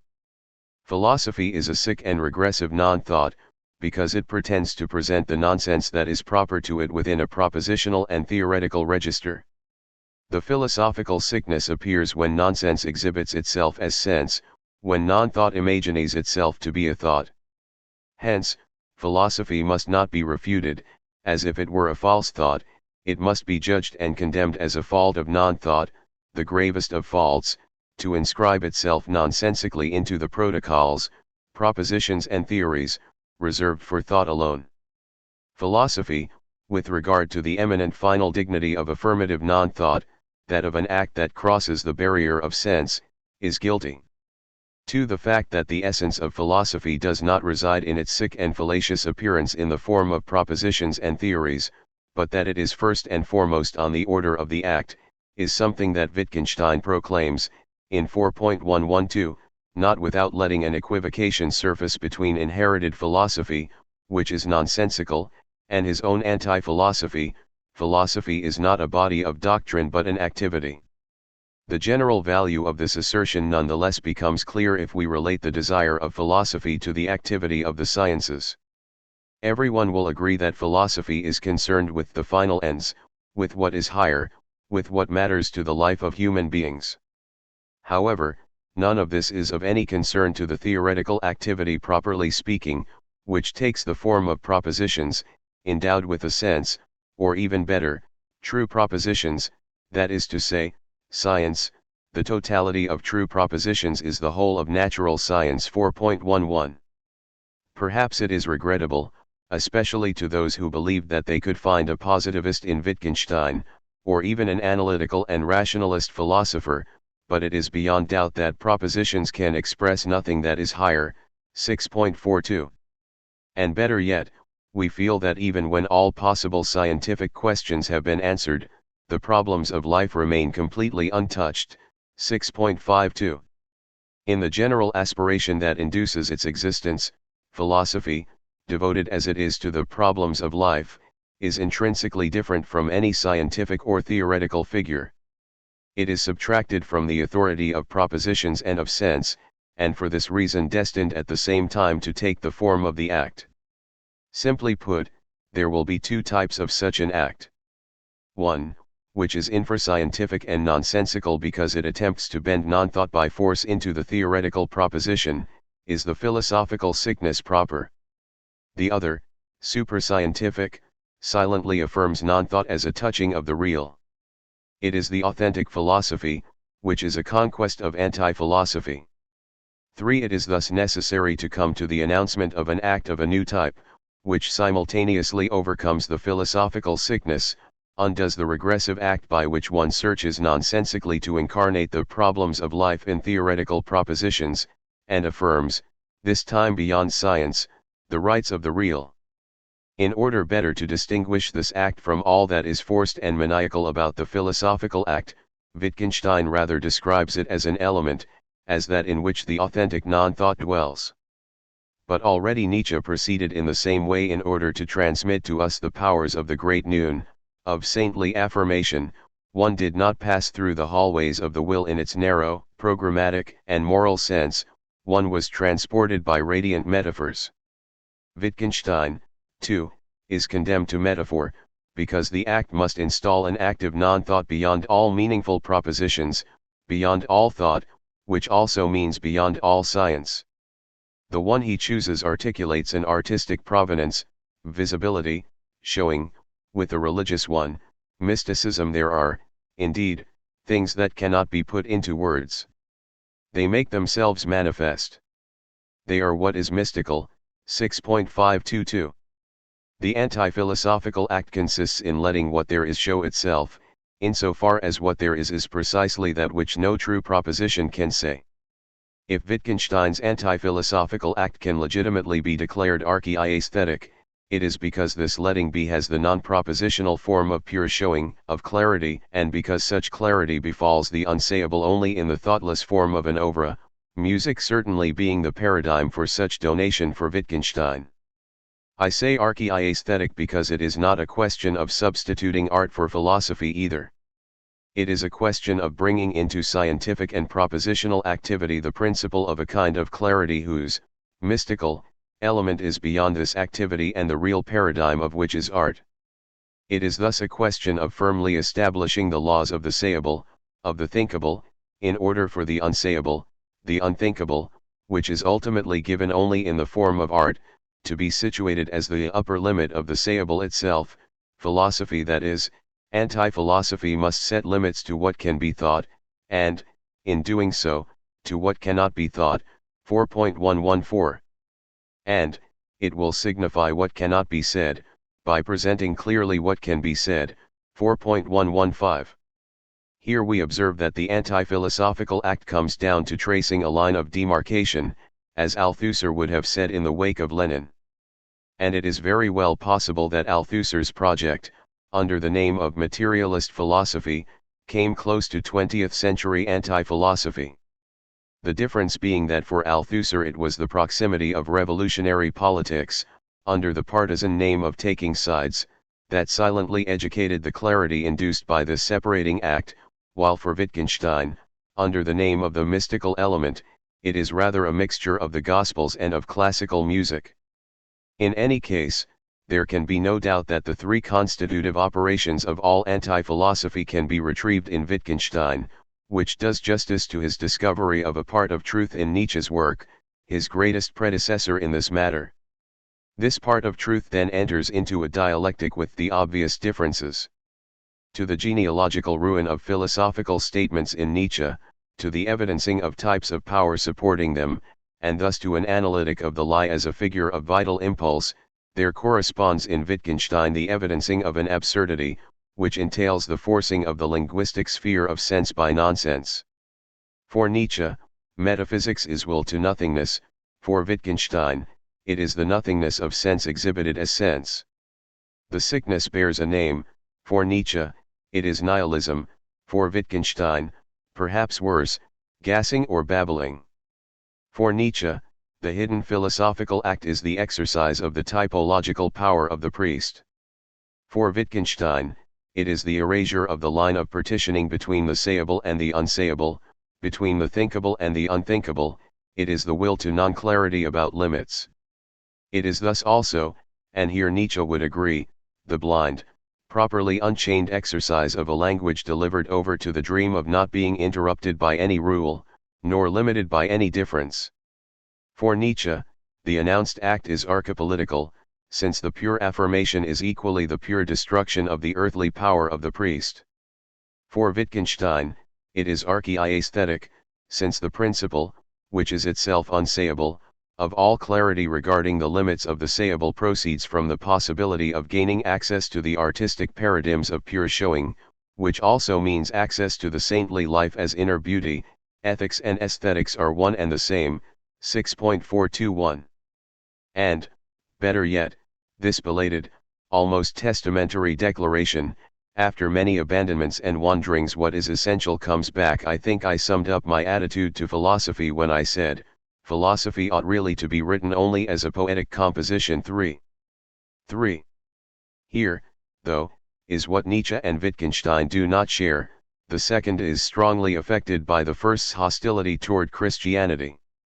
The connection of Christianity to modern anti-philosophy has a long history. We can easily draw up the list of anti-philosophers of strong caliber: Pascal, Rousseau, Kierkegaard, Nietzsche, Wittgenstein, and Lacan. What catches the eye is that four of these stand in an essential relation to Christianity: Pascal, Rousseau, Kierkegaard, and Wittgenstein, that Nietzsche's enraged hatred is itself at least as strong a bond as love, which alone explains the fact that the Nietzsche of the Letters of Madness can sign indifferently as Dionysus or as the Crucified, that Lacan, the only true rationalist of the group, but also the one who completes the cycle of modern anti-philosophy, nonetheless holds Christianity to be decisive for the constitution of the subject of science, and that it is in vain that we hope to untie ourselves from the religious theme, which is structural in nature. The true question consists in knowing what Christianity is the name of in Wittgenstein's anti-philosophical arrangement. It is certainly not the name of an established, or instituted, religion. This is, moreover, never the case, not even for Pascal, whose hatred of the Jesuits is clearly aimed at everything in religion that takes the form of a reality. The religion of anti-philosophers is a material they grab hold of at a distance from philosophy so as to name the singularity of their act. Wittgenstein's references to Christianity are first of all literary and Russian, Tolstoy and Dostoevsky. The Gospel itself is grasped as such an oeuvre, the possible example of a principle of clarity as to what the saintly life, that is, the beautiful life, can be. In truth, Christianity names a clarification of the sense of life, which is also the sense of the world, since, as per 5.63, I am my world. It can then be distributed along two axes. One, objectively, we know that the sense of the world does not belong to what can be said, which, in the form of the proposition or of theory, is only scientific. Thus the sense or meaning of the world, situated out of reach of the sayable, can be represented as transcendent, external to the world. And as a result the name of God is appropriate for it. In a notebook from 1916, Wittgenstein writes, "The meaning of life, i.e. the meaning of the world, we can call God one." We find the same disposition again in the Tractatus. For example 6.432, God does not reveal himself in the world, to be completed with 6.45, feeling the world as a limited whole. It is this that is mystical. Christianity will be the most accomplished aesthetic form for showing that which, under the name of God, agrees with the feeling of the limits of the world. Too subjectively, Christianity designates life ordered in accordance with its unsayable meaning, the beautiful life, which is the same as the saintly life. It is synonymous with happiness. Wittgenstein already noted this in his journal, talking about Nietzsche. Indeed, he continued, Christianity is the only sure way to happiness too. The word happiness here designates life with meaning, the world practiced according to its meaning or sense, which is, as was the case for Pascal, absent from the world itself. The whole difficulty, tied, as we will see, to the absence of any meta-language, lies in the fact that, since there is no sense of sense, nothing obliges us to follow the path of sense, or of happiness, nothing obliges us to Christianity. In his journal Wittgenstein continues as follows, "But what if someone spurned this happiness? Might it not be better to perish unhappily in the hopeless struggle against the external world? But such a life is senseless. But why not lead a senseless life? Is it ignoble?" 3. We clearly see that under the word Christianity a battle without norm is raging between sainthood, happiness, and abjection, nonsense, the ignoble, suicide. In this battle, for which science, that which delivers sense in the world, is entirely useless, we can find support only in the aesthetic feeling, the ugliness, which is seen, of life without God, and in the infinite clarification of the sayable, of which we can hope that it nurtures a silent experience of the limits of the world and gives us access to happiness. In the first direction, Wittgenstein multiplies the self-examinations of his conscience and considers, as Pascal does for the misery of the human condition, the frankly unesthetic side of his soul. The texts on this point are legion. Let me cite a letter to Russell from 1914, My life is full of the ugliest and pettiest thoughts imaginable, this is not an exaggeration. My life has been one nasty mess so far. For with no less than 3 brothers who committed suicide, he who would also declare that since the age of 9 he continually thought of suicide, 5 focuses on suicide as the elementary, almost atomic form of sin, and if Christian sainthood defines happiness, it is logical that suicide, that legitimate consequence of unhappiness, would be the quintessential evil. In a notebook from 1917, talking about Dostoevsky, if suicide is allowed, then everything is allowed. If anything is not allowed, then suicide is not allowed. This throws a light on the nature of ethics, for suicide is, so to speak, the elementary sin. 6. Here we see the Wittgenstein of the perpetual confession. This Wittgenstein is not formally opposed to Nietzsche, who must cite himself equally often in order to appear as the exemplification of his act. Suffice it to look at the methodical function of ecce homo. Besides, anti-philosophy requires that the anti-philosopher be constantly exhibited as an existential singularity. There is no exception to this requirement. From Pascal's memorial to the inclusion, at the heart of Lacan's seminars, of his personal and institutional fate, from Rousseau's Confessions to Why I Am a Destiny by Nietzsche, from Kierkegaard and Regina's tribulations to Wittgenstein's battles with sexual and suicidal temptation, the anti-philosopher climbs in person onto the public stage to expose his thought. Why? Because as distinct from the regulated anonymity of science and in opposition to everything in philosophy that claims to speak in the name of the universal, the anti-philosophical act, which is without precedent or guarantee, has only itself and its effects to attest to its value. The anti-philosopher thus necessarily speaks in his proper name, and he must show this proper as real proof of his saying. In effect, there is no validation and no compensation for his act except immanent to this act itself, since he denies that this act can ever be justified in the order of theory. It is moreover in such a way that Wittgenstein conceives of any true act, there must indeed be some kind of ethical reward and ethical punishment, but they must reside in the action itself. 6.422. The biographical impulse, the taste for confession, and even in the end a highly recognizable infatuation that commands the writerly style of all anti-philosophers. If you go back to the list, there is not a single one who is not a master of language. These are the necessary consequences of the most intimate anti-philosophical certainty, the one that consists, against millennia of philosophy, in the duty to announce and practice an active salvific break in one's own name only.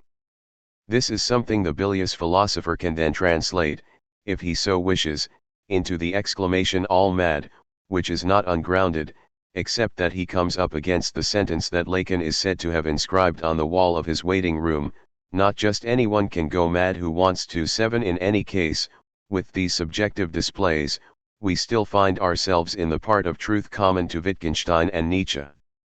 But the real movement is very different, even opposed, which explains why the Christianity of the one can name an act that the other would rather situate as part of everything attached to the priest that must be crushed beneath the hammer blows, and, thus, as part of the crushing of Wittgenstein himself, who in 1918 confided to a friend in captivity, "I'd most like to be a priest, but when I'm a teacher I can read the gospel with the children." 8.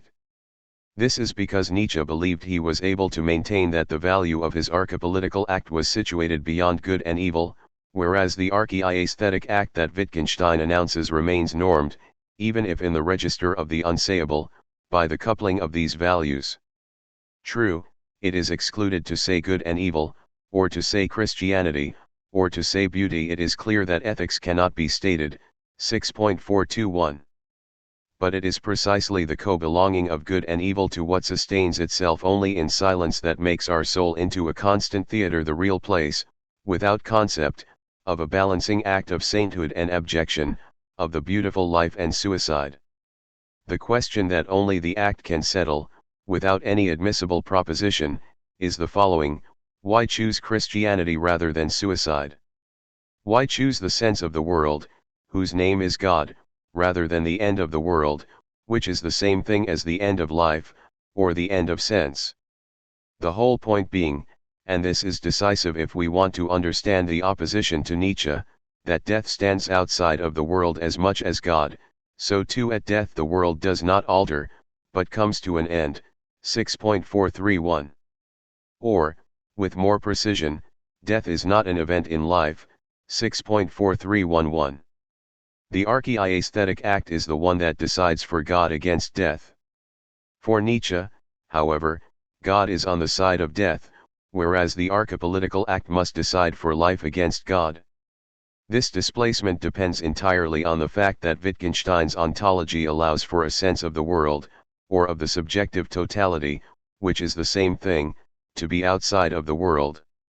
While for Nietzsche, not only does nothing exist outside of the whole of life, but also there is no sense of the totality, or of life, for one fundamental reason, which is that the value of life cannot be evaluated. 9. With the aim of living up to the dignity of their anti-philosophical act, Nietzsche and Wittgenstein are both absolutely devoted to solitude and at the same time both seek to show this solitude. Yet they go about this in opposite directions. The first exhibits the sainthood of an unevaluatable affirmation, and the second, the sainthood of someone who renounces the unsayable and ignoble authority of death in favor of the mystical element. As to the second basis for Wittgenstein's aesthetic Christianity, namely, the unremitting clarification of the sayable, the work on the side of thought of the sublime powers of non-thought, we know that he has consecrated the essential part of his life to this task, by relentlessly going back to a very particular set of logical and mathematical materials. For all this is accessible to saying. And Wittgenstein was a magnificent sayer, a voluble, sarcastic, and violent teacher. Before taking up this aspect, I will make two remarks. 1. For Wittgenstein, this work is not the most important. For it is less the act itself than the always unachievable description of what is situated beneath the mystical element, beneath what the tracing of the act gives us access to. We should never forget what Wittgenstein, in a letter to Ludwig von Ficker in 1919, writes in regard of the Tractatus: I have managed in my book to put everything firmly into place by being silent about it. 10. 2. The theory of the world and thus also the theory of the proposition, since a proposition has sense only by registering an intra-worldly state of affairs and, as a result, 5.6, the limits of my language mean the limits of my world, fill most of Wittgenstein's book. But they are unreadable if we omit the active question that traverses them: what should the world be so that we may silently enact that which brings us in accord with the divine sense of the world? This question alone makes clear that Wittgenstein's ontology is indivisibly a thought of being and a thought of saying.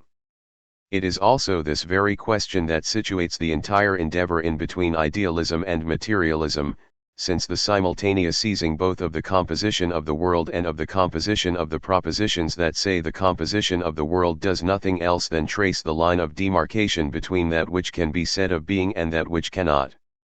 There is no paradox whatsoever in Wittgenstein's claim, in 5.64, that solipsism, when its implications are followed out strictly, coincides with pure realism. 4. Academics on all sides are delighted by the fact that Wittgenstein, in the second part of his oeuvre, a part which, in truth, has remained without oeuvre, would have abandoned the ontological construction of the Tractatus. And yet, it is in this ontological construction that we ought to situate Wittgenstein's radical effort to render possible the sovereignty of the mystical element. We must therefore engage with it, all the more so insofar as all the grammarian and analytical accounts, the linguistic turn and other university glosses, if we think of all that was Wittgenstein's torment, of his bottomless contempt for the professorial function, of the shame he felt for indulging in it. He must have felt as punished as the great emperor in Hugo's Les Châtiments upon hearing that Napoleon III is succeeding him, have caused us to lose sight of the fact that what we had here was one of the rare contemporary attempts axiomatically to lay the grounds for a doctrine of substance and of the world. The fact that Wittgenstein's ontological construction somehow operates in a tied to and fro movement between what is and what is said is appropriate for the goal he sets himself, the valorization, against the restricted space of scientific propositions, of the mystical element, which manifests itself but cannot be said. There is no doubt a specular relationship between the theses on being and the theses on the proposition. This link is contained in the notion of the picture, which is introduced axiomatically. We picture facts to ourselves. 2.1. These pictures are on the order of language. But in the final instance it is that which is not in the picture that is higher, having an authentic value. The point of being that is truest is not captured in the specular relationship in which the ontology of the world and of language is constructed. It is obtained there where something, which is precisely not a thing, comes up as a remainder of this relationship.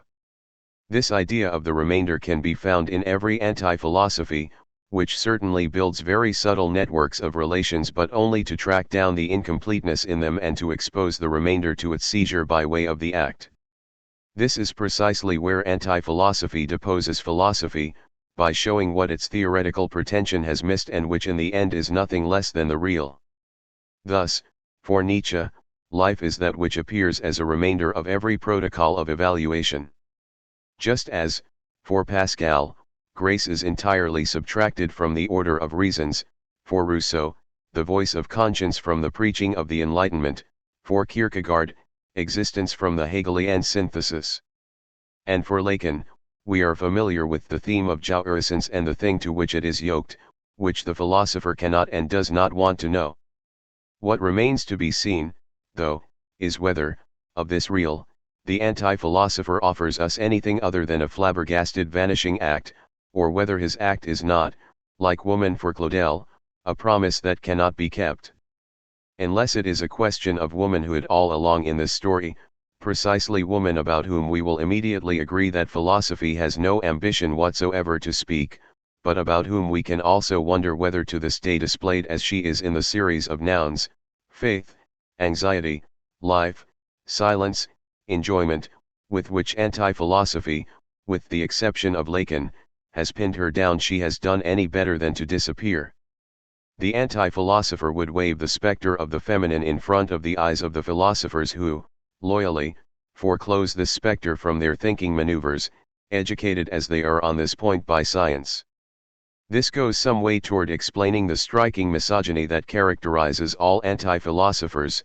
The unconscious woman serves them only to pin some banderillas on the philosopher's thick neck. Which is, after all, an explanation among men.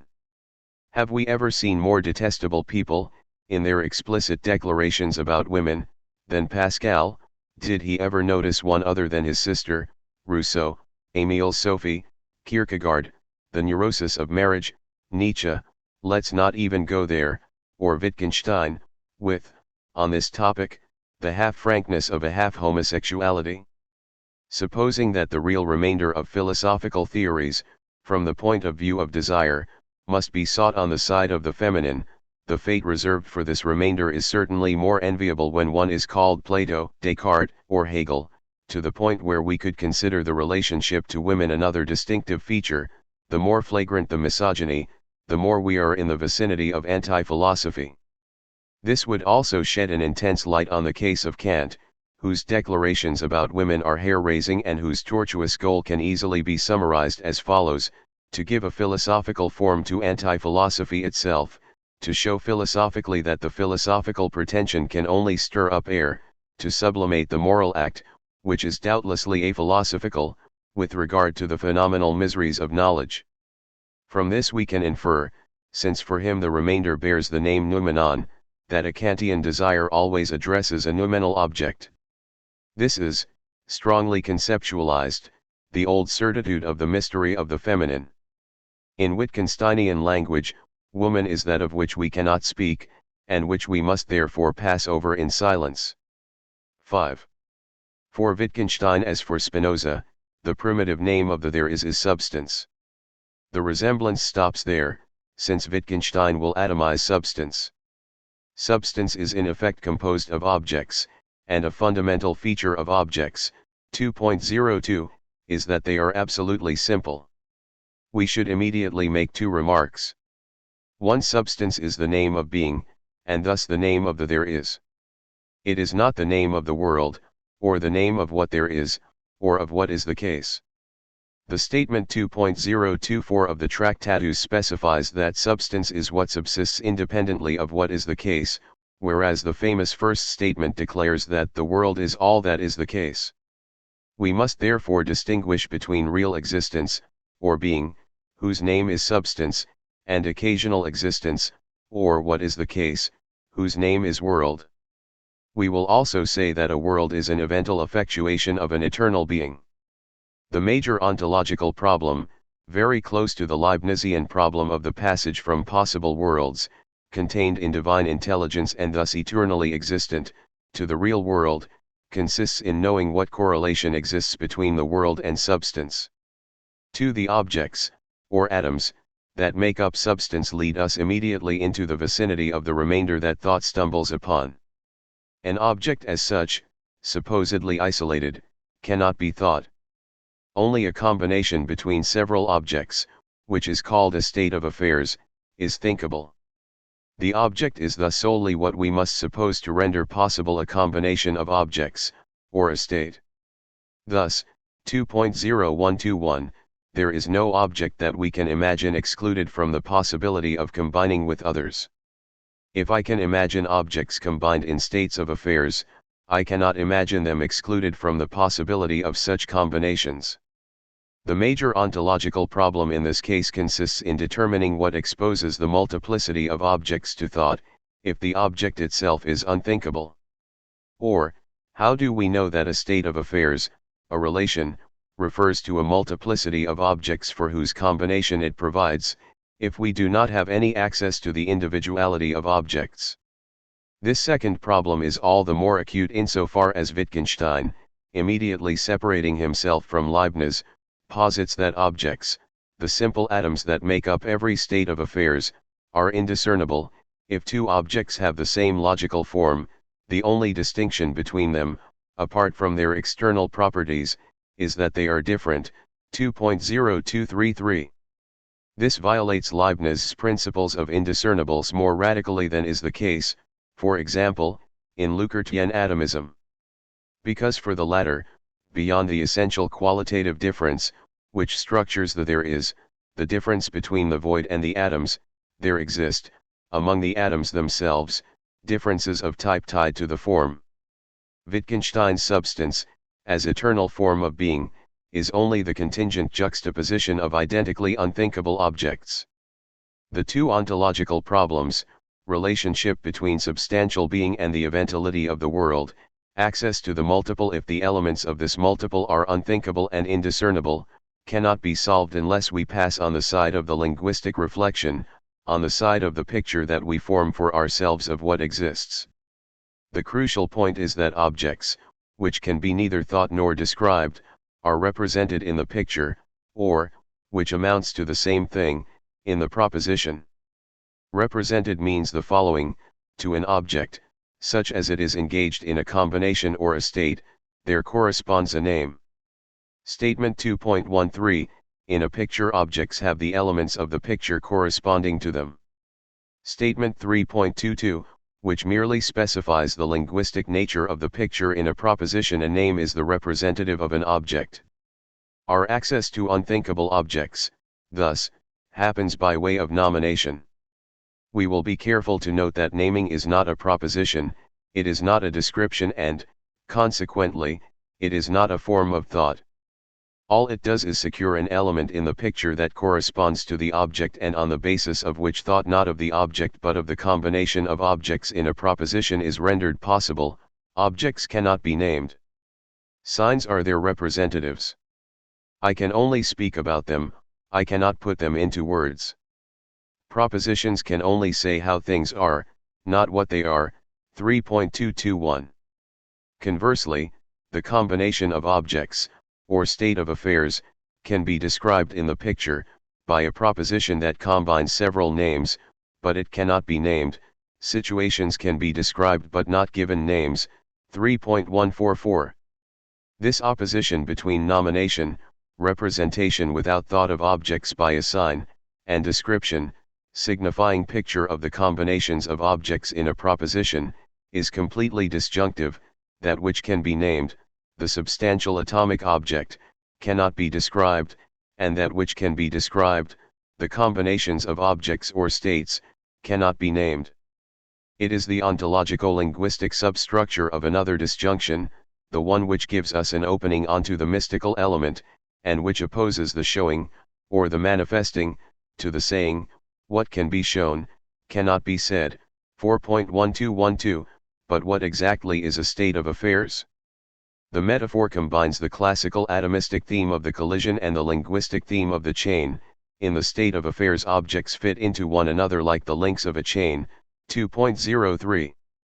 It is essential to see clearly that a state of affairs is not necessarily captured within the world as evental set of everything that is the case. A state of affairs is a possibility of substance, a multiple combination that is eternally. Some of these combinations go on to exist in a world. Once the objects that compose these possibilities are represented by names, the combination of objects, or state, is represented by a proposition. This proposition, which inscribes a combination of objects, which is in the substance but which does not exist, does not happen necessarily in the world, will be called an elementary proposition. The elementary proposition concentrates all the problems relative to the connection between being and picture, and finally between substance and the world. It will be an issue of sense and of truth.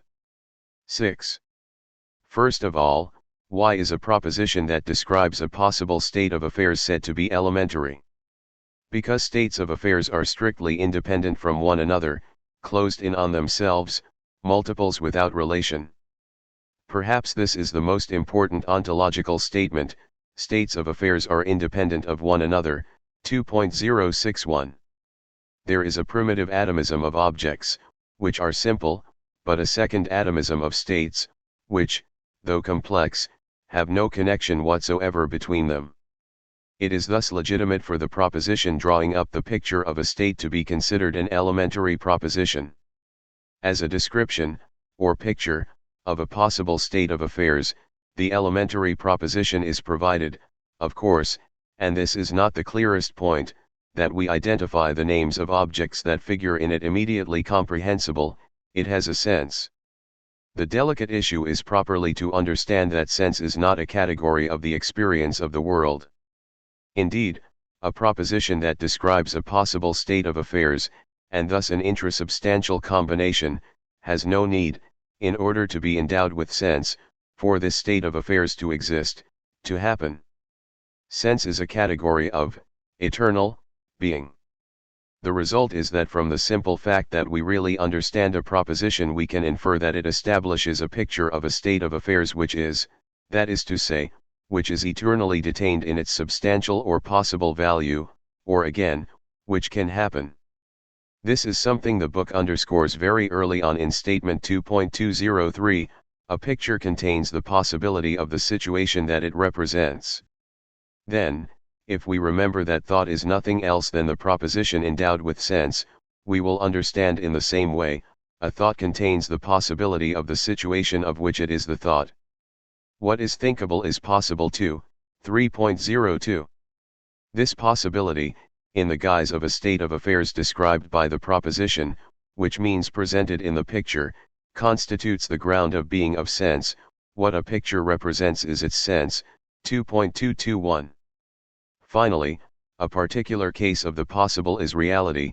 A state of affairs is certainly possible if it happens and, thus, if it is part of the world. An elementary proposition that describes a state of affairs that participates in the reality of the world will be called true. It will be said to be false if it describes, not nothing, in which case it would have no sense, but a state which is, substantially, without for this reason happening, existing as a state of the world. Wittgenstein's ontology, concentrated in the doctrine of the elementary proposition, is an ontology of the virtual. The being of there is, as substance composed of simple and indiscernible objects, is not constrained to exist, to exist, as world, that is to say, as we will see, as subject. Withdrawn in the worldly inexistence of its being, a state, combined multiple of objects, is for this reason no less representable in a picture, and consequently thinkable in the guise of a proposition endowed with sense. For this proposition to become true, or for it to be averred, means only that the state it describes happens.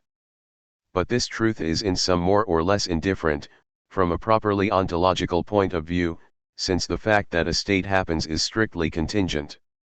Contrarily to what happens in Leibniz, for whom the existing world is the best of all possible worlds, for Wittgenstein, a world, or a subject, it is the same thing, maintains only a relation of chance to its substantial ground.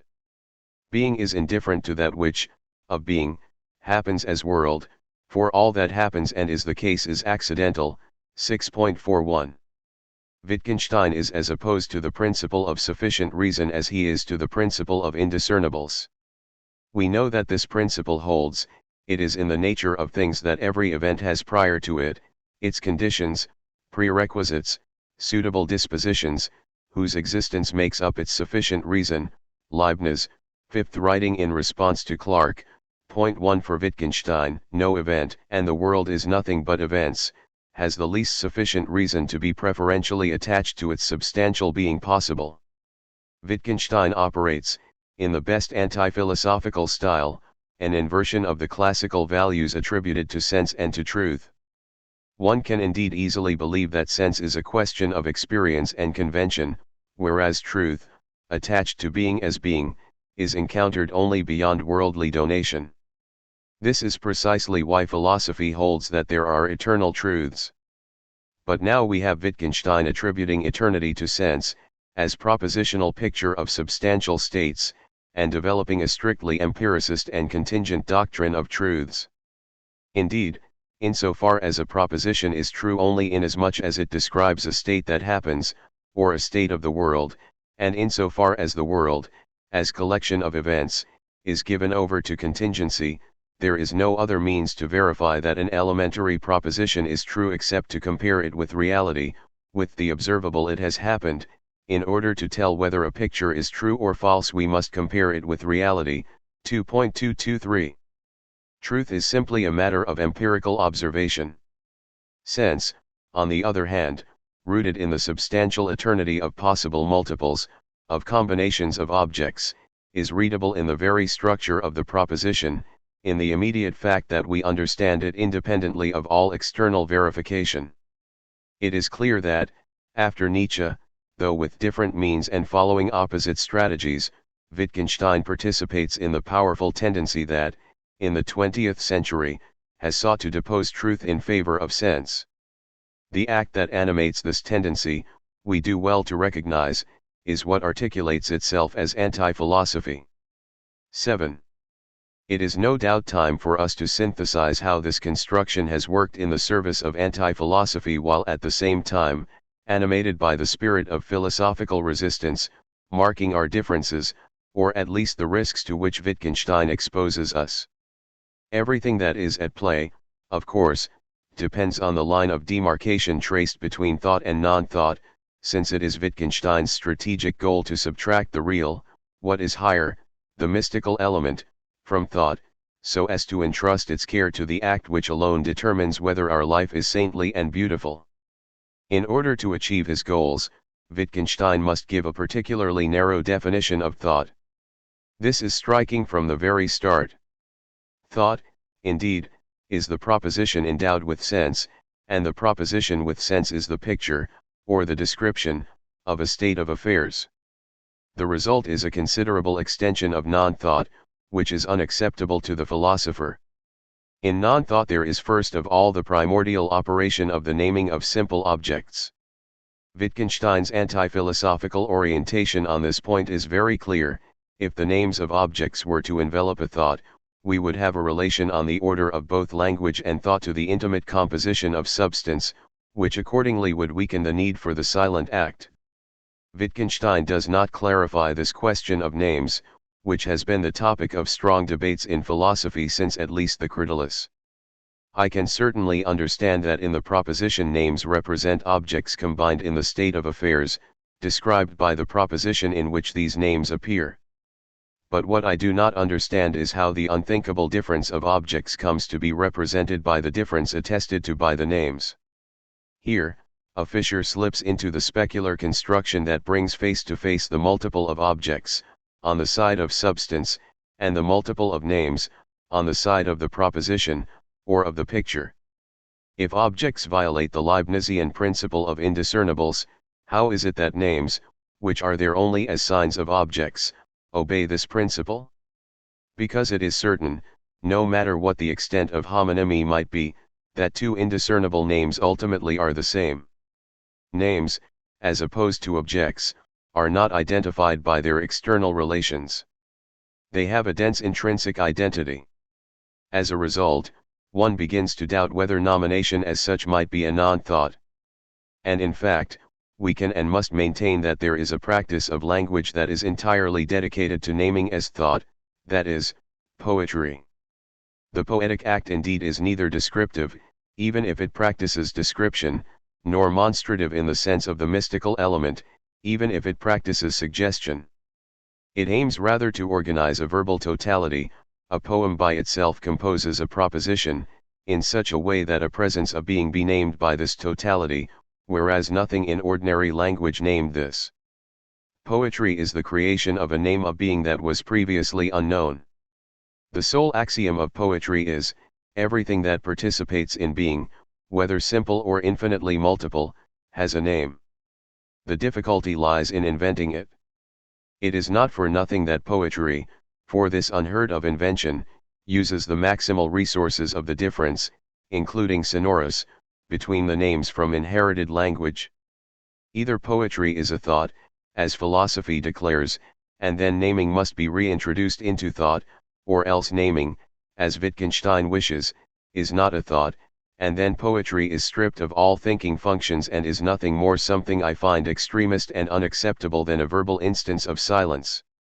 Secondly, in non-thought, there also figures the impossible. Indeed, every proposition endowed with sense, and thus every thought, immediately attests to the possibility of the state it describes. We can again see the anti-philosophical advantage of such an interdiction. If the impossible is thinkable, it is not guaranteed that there is a possibility of the unthinkable. Now this possibility is a must for the anti-philosopher, who seeks precisely by way of an unprecedented act to cross the recognized frontier between the thinkable and the unthinkable.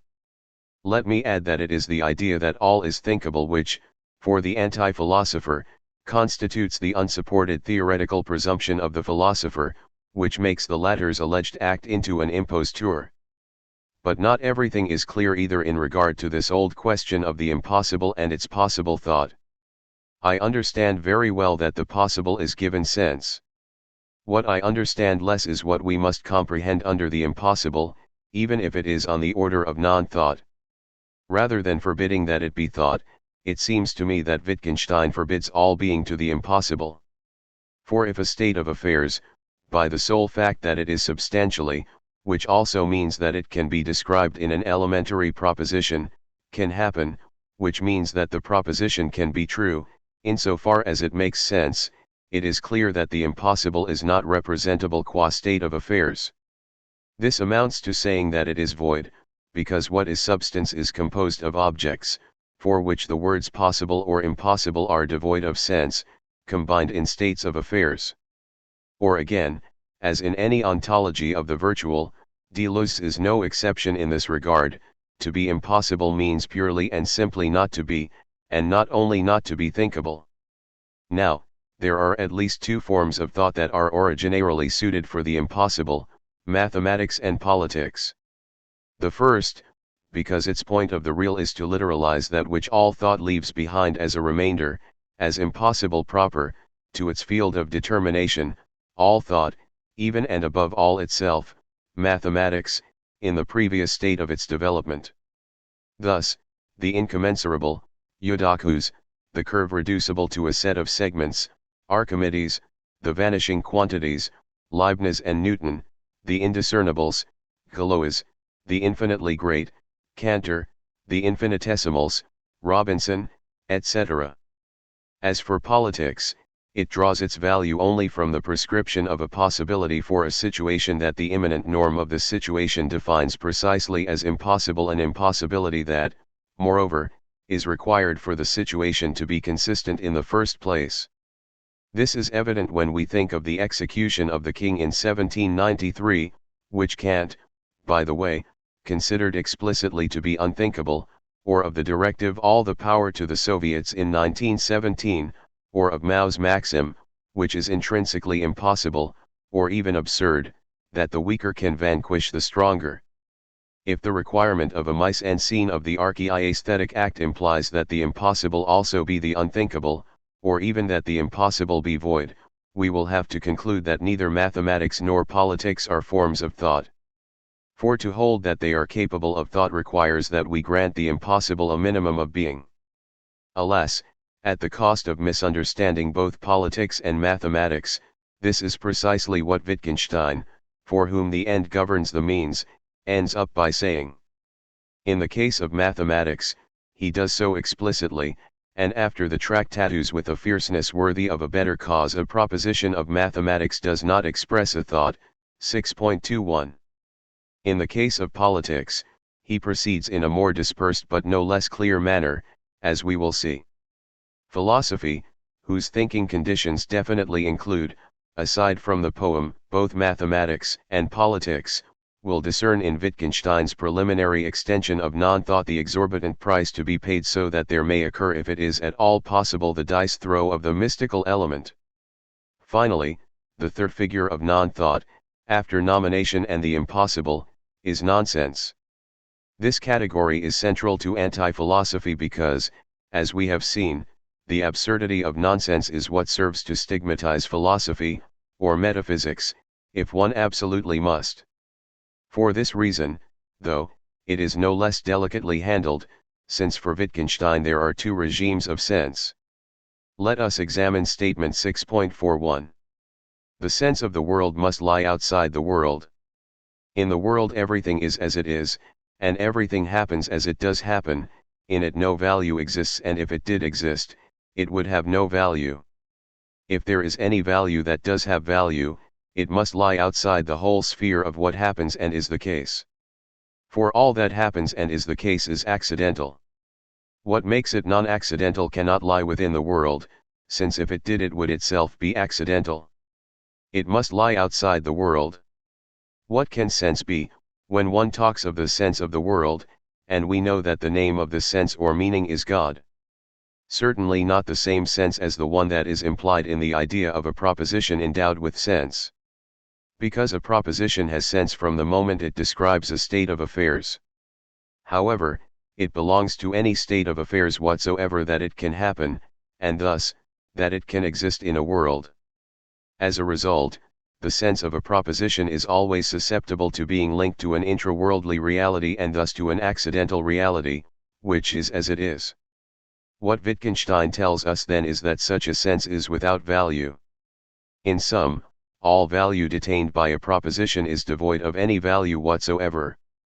Besides, this is the result already established in statement 6.4, all propositions are of equal value. For if they are all of equal value, it is because none has a special value, which would valorize the sense of which it is the bearer.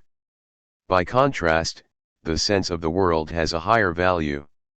Its equivalence with the sense of life authorizes us even to grant it a supreme value and to name it God.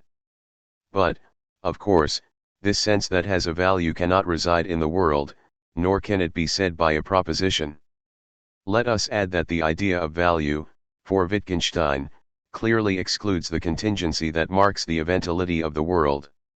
What is in the world is accidental, and its sense is without value, but the sense of the world, which has value, must be non-accidental, which requires that it lie outside the world. We must therefore sharply distinguish two acceptations of the word sense, the intra-worldly sense, devoid of value, and devoid of value particularly because it can sustain a truth, that is, a proposition stating what is the case, and the sense value, entirely separated from truth, because it has nothing to do with what is the case, the ultimate name for which is God. But then two problems emerge. If the sense value is the sense of the world, and if there is also sense, though without value, in the world, should we not admit that in actual fact there is a sense of sense? and even, more precisely, since it is the power to be captured in a true proposition that fixes the intra-worldly sense, true equals what happens, the accidental, is there not a sense of truths? And does this sense of truths not subsume by its own necessity, the non-accidental, the contingency of truths? For the philosopher that I am, though, the idea that truths, apparently contingent, are enveloped by a necessary sense, especially if, as is the case in Wittgenstein, this idea is not the stake of an argument, if it does not obey any propositional discipline, if it is subordinated to the pure and silent act, is the exact theoretical definition of religious faith. It would then be no coincidence whatsoever if Christianity names the sense value, which at one and the same time oversees, valorizes, and deposes the sense truth. And the unprecedented novelty of the anti-philosophical act would in the end only be a return to this ancient belief from which the whole philosophical effort was meant to extirpate us. If there are two acceptations of the word sense, there also must be two acceptations of the absurd, of nonsense. We will then ask of Wittgenstein the anti-philosopher, in what sense does he understand nonsense when he declares that such is the status of philosophical, metaphysical, questions and propositions? This point is extremely convoluted. We said before that the absurdity of the philosophical act, for Wittgenstein, depends on some kind of forcing of language's capacities. Philosophy pretends to hold in the form of the proposition that which cannot find entry in it. But what is this? Obviously, it is a question of hypotheses about the sense of the world. We can thus say that the nonsense of philosophy is the result of its belief that it can force the unsayable sense, God, if you want, to say itself in the form of propositional sense. Or again, and this is the most important, philosophy is that which presents the higher sense, which lies outside the world, as if it were a state of affairs that a proposition can describe and, thus, as if it were susceptible to truth. In the final instance, philosophical nonsense consists in believing that there is a possible truth of the sense of the world, whereas there is only a possible divine sense of scientific truths. From this point of view, nonsense is in fact constructed as an impossible link between the two acceptations of the word sense. This obviously brings us back to the decisive point. Anti-philosophy declares the unsayable sense superior to sayable sense, a sense which is thus also superior to all possible truths, and accuses the philosophical act of wanting to invert this hierarchy, by subjecting to the rules of truth that which, while giving these rules their sense, in reality cannot be made to comply with them. Everything revolves around what is without a doubt the crux for both the philosopher and the anti-philosopher, the relation between sense and truth. In this aspect they are both distinguished from the sophist, something the late Wittgenstein has often become, for whom 1. There are not two regimes of sense, the sense of the world and the intra-worldly sense, but a single, intra-worldly space, dominated by polysemy. 2. There is no truth. To the inversion of values typical of all anti-philosophy, to affirm the superiority of sense over truths, the philosopher will raise two objections. First of all, it is not exact to say that philosophy submits sense to truth. The profound philosophical thesis, manifest as early as in the Platonic doctrine of the idea of the good as transideal norm of truths, holds that truths have no sense whatsoever, that they make a hole in sense. It is the anti-philosopher who requires, for all truth, the previous condition of sense. In order for a proposition describing a state of affairs to be true, it is first necessary that it make sense, or that it describe a possible state of affairs, and then one verifies whether the state of affairs happens. Philosophy does not follow such a requirement, and as a result, contrary to what Wittgenstein believes, the philosophical form, the thesis, is not the form of the proposition. It rather combines resources borrowed from those procedures of truth that are most clearly disjointed from sense. If sense means description of a state of affairs, mathematics, paradigm of senseless truths, and poetry, thinking, nomination of the unnamed. Anti-philosophy can discredit the philosophical act only by fabricating such a restrictive and unwieldy doctrine of truth that it may seem absurd indeed to see in it the recourse of all possible thought, or non-thought. This way of proceeding is already in place with Pascal, who seems to ignore the fact that Descartes delivers truths to the radical absence of sense, insofar as he makes them depend, even when they are mathematical, on an undecipherable divine freedom. It is equally active in Nietzsche, who forecloses the anonymous and indifferent dimension of truths, the better to mock their reactive and moral value. But, as it happens, it is the anti-philosopher who speculates about the value of truths. For the philosopher it is quite enough to endure that there are some. Yes, the philosophical act touches upon nonsense, but it is the nonsense of truths. And it is because it remains subordinate to sense that the anti-philosophical act is without truth. Secondly, even if we grant Wittgenstein that philosophy produces propositions devoid of sense, we will ask him to explain how it happens that such propositions exist. It is assured that a proposition happens, it is in the world. As Wittgenstein says, a propositional sign is a fact, 3.14.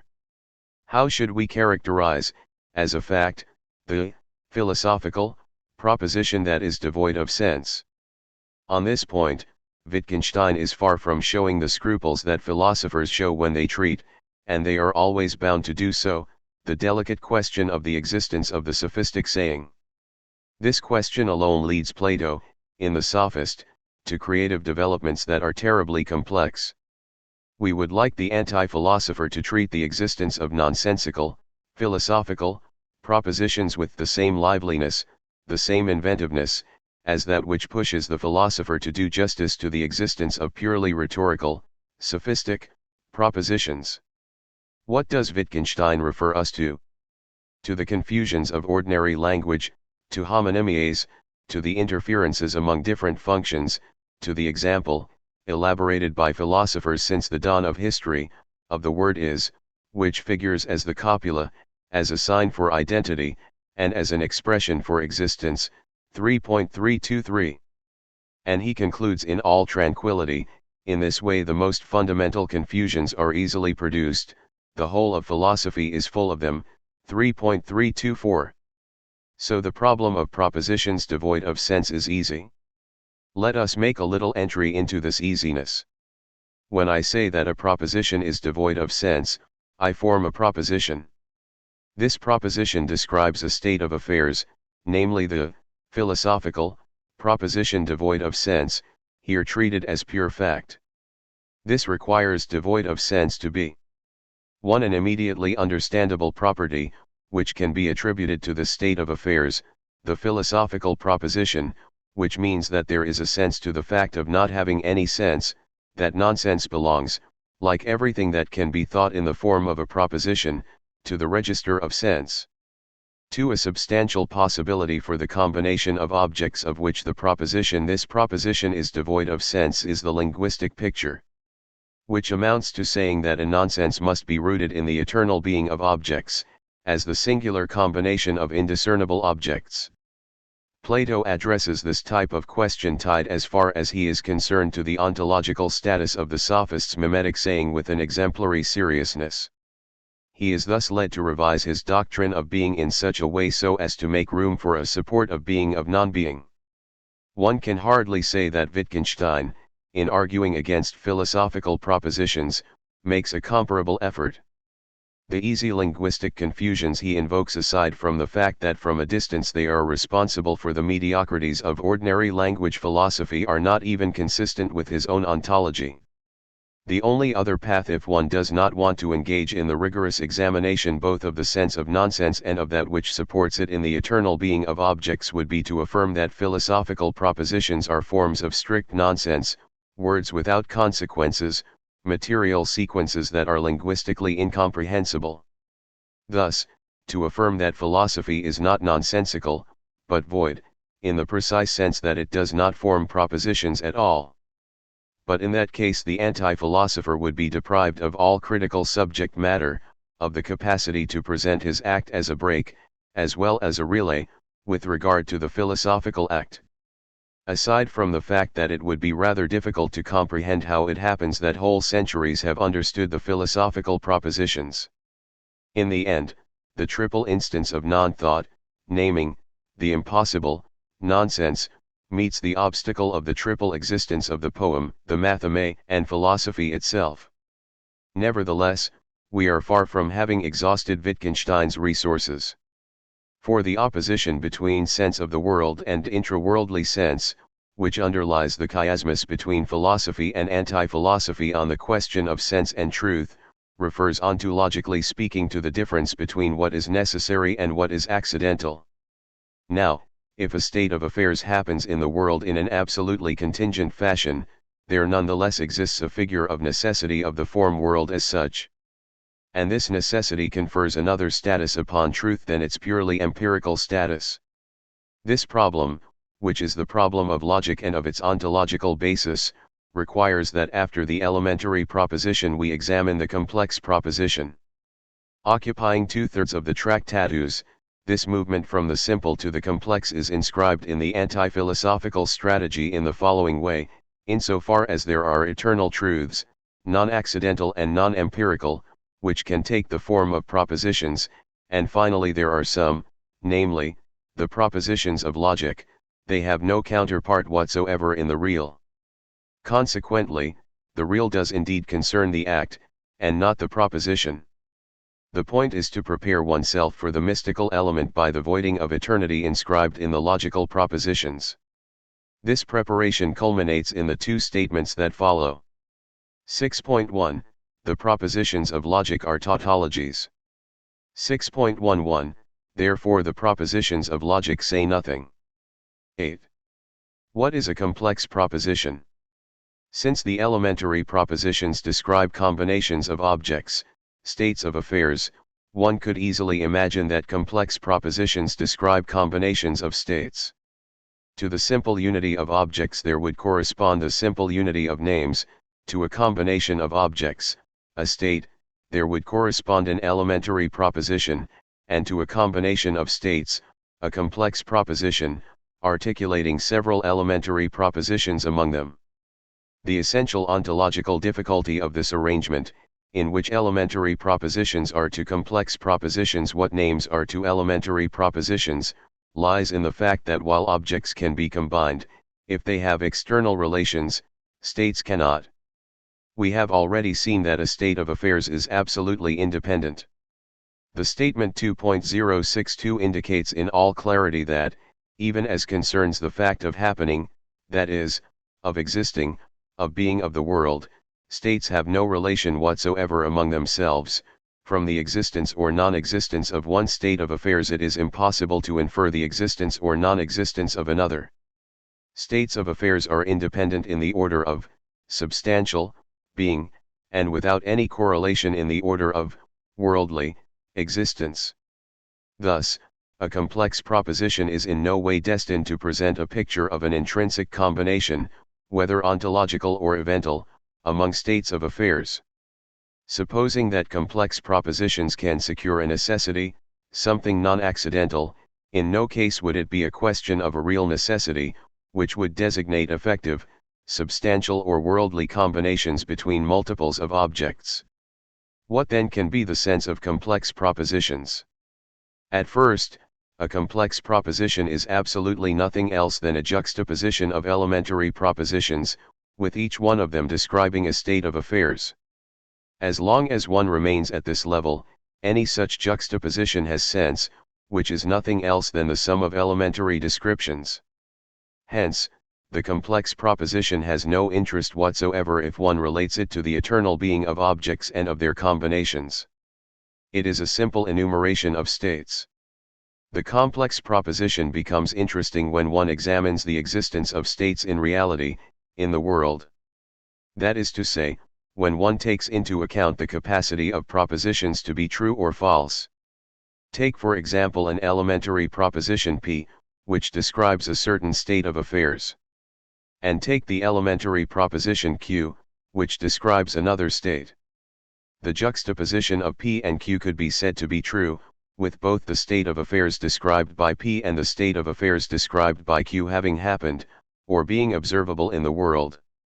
Thus, we could distinguish a type of complex proposition, here, the conjunction P and Q, by the way in which it attributes a truth value to the complex proposition in function of the truth value of the elementary propositions. This is the crucial statement: elementary propositions are the truth arguments of propositions. 5.01. It is essential to note that in this whole affair, the and, in P and Q, refers to nothing real, and thus has no sense in and of itself. What we have are the states described by P and Q inasmuch as they are eternally, and inasmuch as they exist in the world, or not. The logical signs, and, or, implies, etc., are only the helpful means to register that a certain juxtaposition of elementary propositions possesses, with regard to the existence or inexistence of the states that these propositions describe, a certain truth value. Or again, as Wittgenstein says, there are no logical objects or logical constants, in Freya's and Russell's sense. 5.4. This means that there is no ontology of logical connectors. They do no more than punctuate the value of the juxtaposition, when grasped from the viewpoint of the world, and thus from the viewpoint of the true, or the false signs for logical operations are punctuation marks. 5.4611. Another example, the atomic proposition P describes a certain state of affairs. What can we say of the proposition not P? It refers to the same state of affairs, the one described by P. Or, as Wittgenstein says, 4.0621, with regard to the propositions P and not P, there corresponds to them one and the same reality. Except that P affirms the existence in the world of this referent, whereas not P affirms its inexistence. From the point of view of the world, it is evidently not possible that the state described by P is the case and at the same time is not the case. So the complex proposition P and not P is false. In general, a complex proposition is a group of elementary propositions such that, when one knows, by empirical observation, the truth or falsity of the elementary propositions, the existence or inexistence of the states they describe, one will draw a result as to the value of the complex proposition, in terms of knowing whether the group of elementary propositions is, or is not, a partial description of the world. Wittgenstein calls this result a truth operation, and one can thus say, all propositions are results of truth operations on elementary propositions. 5.3. If a complex proposition is true, it inscribes as partial description of the world a set of elementary propositions according to their truth or falsity. It is for this reason that a true complex proposition is scientific, and that the totality of true propositions is the whole of natural science. 4.11. In passing, one will have noted a typical confinement of complex truth in the register of natural science, evidently destined, on the one hand, to discredit philosophy, which claims to treat the true elsewhere than in natural science, and, on the other, to exalt, by way of the act, the mystical element, which is sense of sense, and never truth. Here we are approaching a delicate turning point. Its point of departure is the following: a true, complex, proposition or one bearing on the world is signaled by the fact that it could be false. Indeed, the world is all that happens, or all that is the case, and, we also know, what happens is pure contingency. Thus if a complex proposition is true, among other things, because the elementary proposition P that figures therein is true, this means that it is true because it is the observable case that the state described by P is in the world. But there is no substantial, ontological necessity for it to be there. It could thus be the case that it is not there, and that consequently the initial complex proposition is false. A scientific proposition, which is a partial description of the world, takes its truth from the contingent, empirical observation of the existence or inexistence of states that it implies based on elementary propositions. No one has pushed the famous theme of the contingency of the laws of nature further than Wittgenstein, and for anti-philosophical reasons that are only too evident, scientific truths are without interest, scientific statements are accidentally true. From the point of view of substantial and eternal being, they have no particular value, they could be other than what they are. If I say for example P and not Q, this proposition is true, scientific, insofar as I observe that it is the case that P and it is not the case that Q.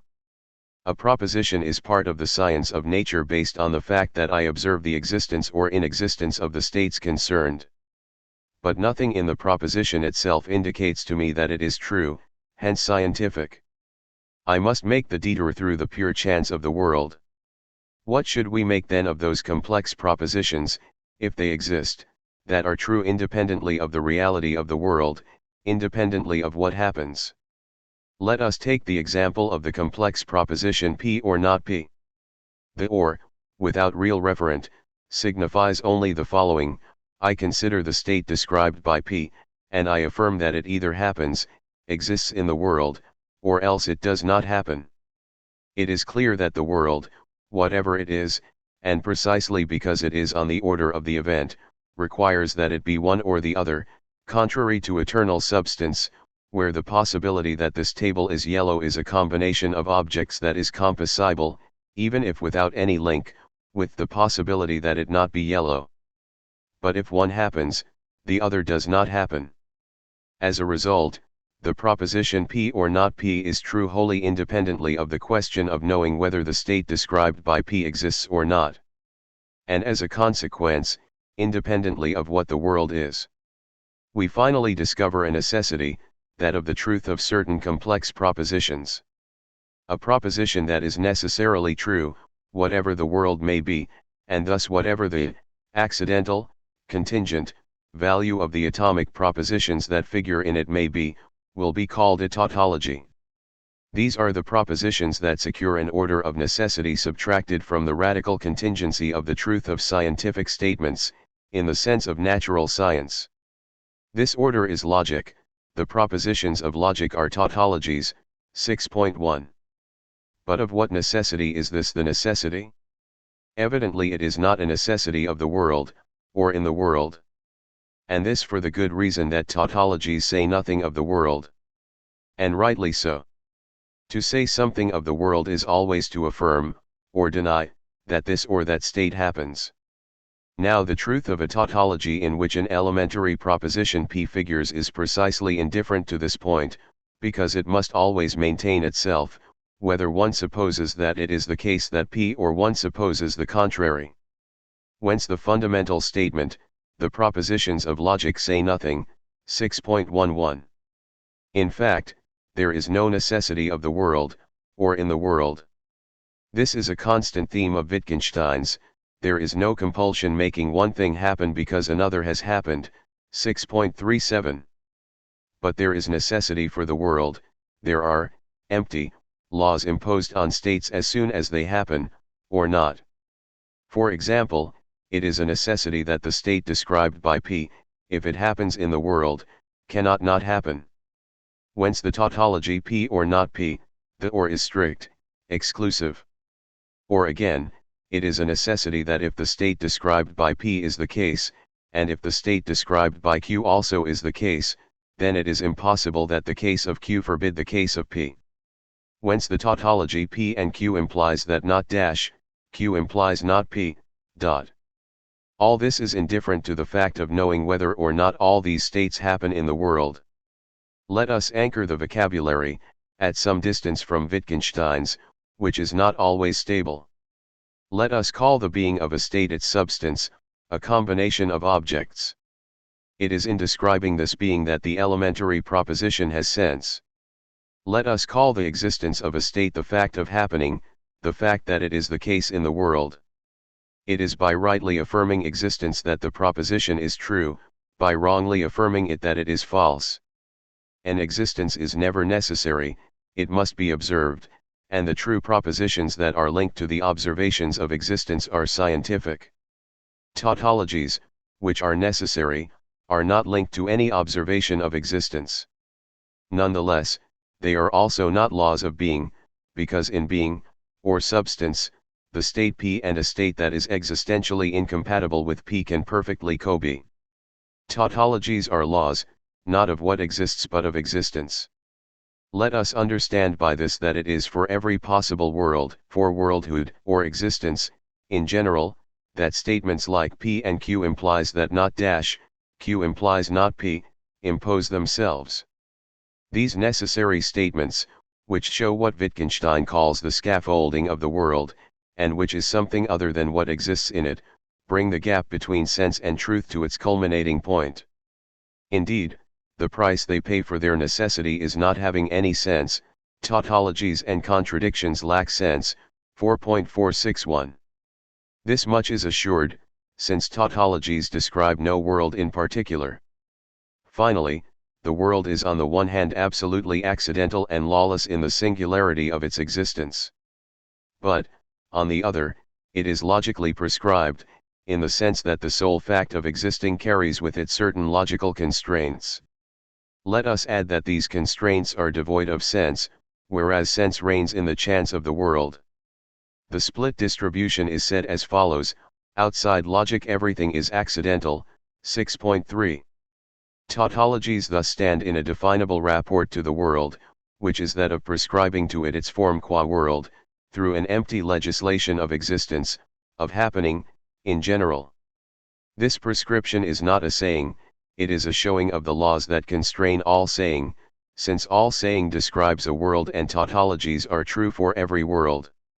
Statement 6.124, which deserves to be meditated upon at length, recapitulates the function of logic with regard to being and existence. Being is invoked here from the angle of names, existence, from the angle of the world.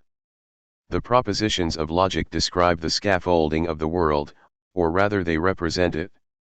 They have no subject matter. They presuppose that names have meaning and elementary propositions sense, and that is their connection with the world. It is clear that something about the world must be indicated by the fact that certain combinations of symbols whose essence involves the possession of a determinate character are tautologies. This something is the fact that there are laws of existence, indifferent to what exists, and in which a truth is encapsulated in a proposition from which all sense is lacking. 9. Someone then will say, "What are you, philosopher, complaining about? Look at how Wittgenstein recognizes the existence of truths devoid of sense, senseless truths. But you claim that such is the central point of the philosophical act. Where then is the polemic? Where is the anti-philosophy? The philosophical style ignores the complaint. It is the anti-philosophers who never stop complaining about the fate the world reserves for them. Look at Rousseau's neglects, at Nietzsche's insults. I am not complaining about anything. It is with suspicion that I consider these tautological truths, and this for three reasons. 1. First of all, the fact that the propositions of logic are devoid of sense and yet true and necessary is exactly tied to the fact that they say nothing, that they are indeed purely logical, that is to say, empty. Now, philosophy thinks that there are propositions deprived of sense, true and necessary, but which say a point of the real. The paradigm of such propositions can be found in mathematics, which says being qua being. My first question is therefore, what status does Wittgenstein attribute to mathematical propositions? And in particular, what is the relation between a logical proposition and a mathematical proposition? This point is always a major line of demarcation between philosophy, on the one hand, and anti-philosophy and sophistics, on the other. 2. Wittgenstein's construction of logic as the science of existence in general, non-worldly science of the world form, is impressive. But it does not go all the way, and this halting point remains motivated by the desire for a non-theoretical act. Let us summarize our findings. Being is unthinkable, since we have no thought whatsoever of objects. We can only name them. Existence has laws that can be thought, the logical propositions. But these laws have no sense whatsoever. What exists, the world, is entirely contingent. In my view, we must raise the following question: what is the relationship between being and the laws of existence? For if the radical contingency of the events that make up the world separates this world absolutely from its substantial being, then it is almost certain that, by contrast, the fact that there are necessary laws of existence, hence, of the eventuality of the world, indicates a correlation between being and existence, an ontological prescription, not about the world, but about the worldhood of the world. The partitioning that Wittgenstein introduces between chance on the one hand, scientific propositions, and necessity on the other, logical propositions, is incomplete. We must also think logical necessity as that which, for the being of the world, informs the chance of the world. In short, Wittgenstein leaves the ontological conditions of his logic in the dark. We will thus ask what these conditions are, in the understanding that the motivation for this lacuna is all too clear. If logic stands under the condition of being, we can no longer sustain absolutely that it is devoid of sense. The result is that it is not only in the logical void that a hiatus opens up between sense and truth, but perhaps this hiatus has a theoretical form as well, whereas for Wittgenstein, it would seem, logic is not a body of doctrine. 6.13. 3. Wittgenstein's general arrangement indicates three irreducible intellective dimensions. I say intellective because thought for Wittgenstein is only one case, and not even the best one. Intellection of the laws of existence, logic. Intellection of the world, or of what exists, natural science. Intellection of the sense of the world, or of the sense of what exists, or of value, the mystical element, silent and devoted to the pure act.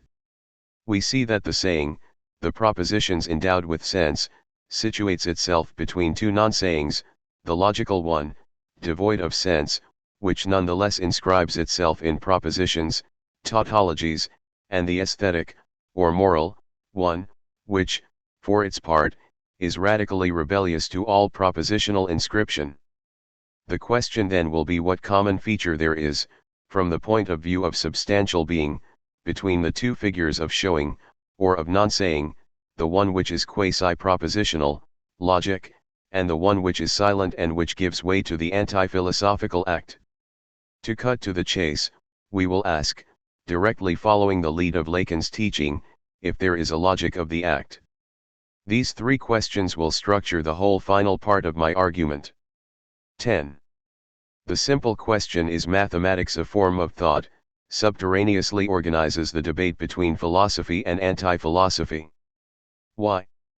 Because if mathematical propositions think, then this means that there exists a saying without experience of the object, an asubjective and regulated access to the intelligible, that being is not necessarily foreclosed from all proposition, that the act itself is perhaps of a theoretical nature. The anti-philosopher absolutely rejects all of this. Whence the general line of anti-philosophy on this point, which holds that mathematics is not a form of thinking, but a calculation. And, via its calculating dimension, or as pure operation on signs, the invariable maxim becomes, mathematics is a variant of logic. Wittgenstein declares this with his habitual brutality, mathematics is a logical method.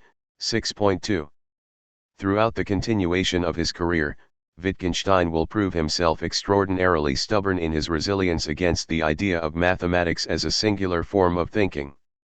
To this end, he who knew the question quite well will employ means of the most provocative superficiality, giving such inexact and meager versions of the most profound and ingenious theories, particularly those of Cantor or Gödel, that his most fervent flatterers are sometimes disconcerted by this and have to devote powerful volumes to attempts at a justification.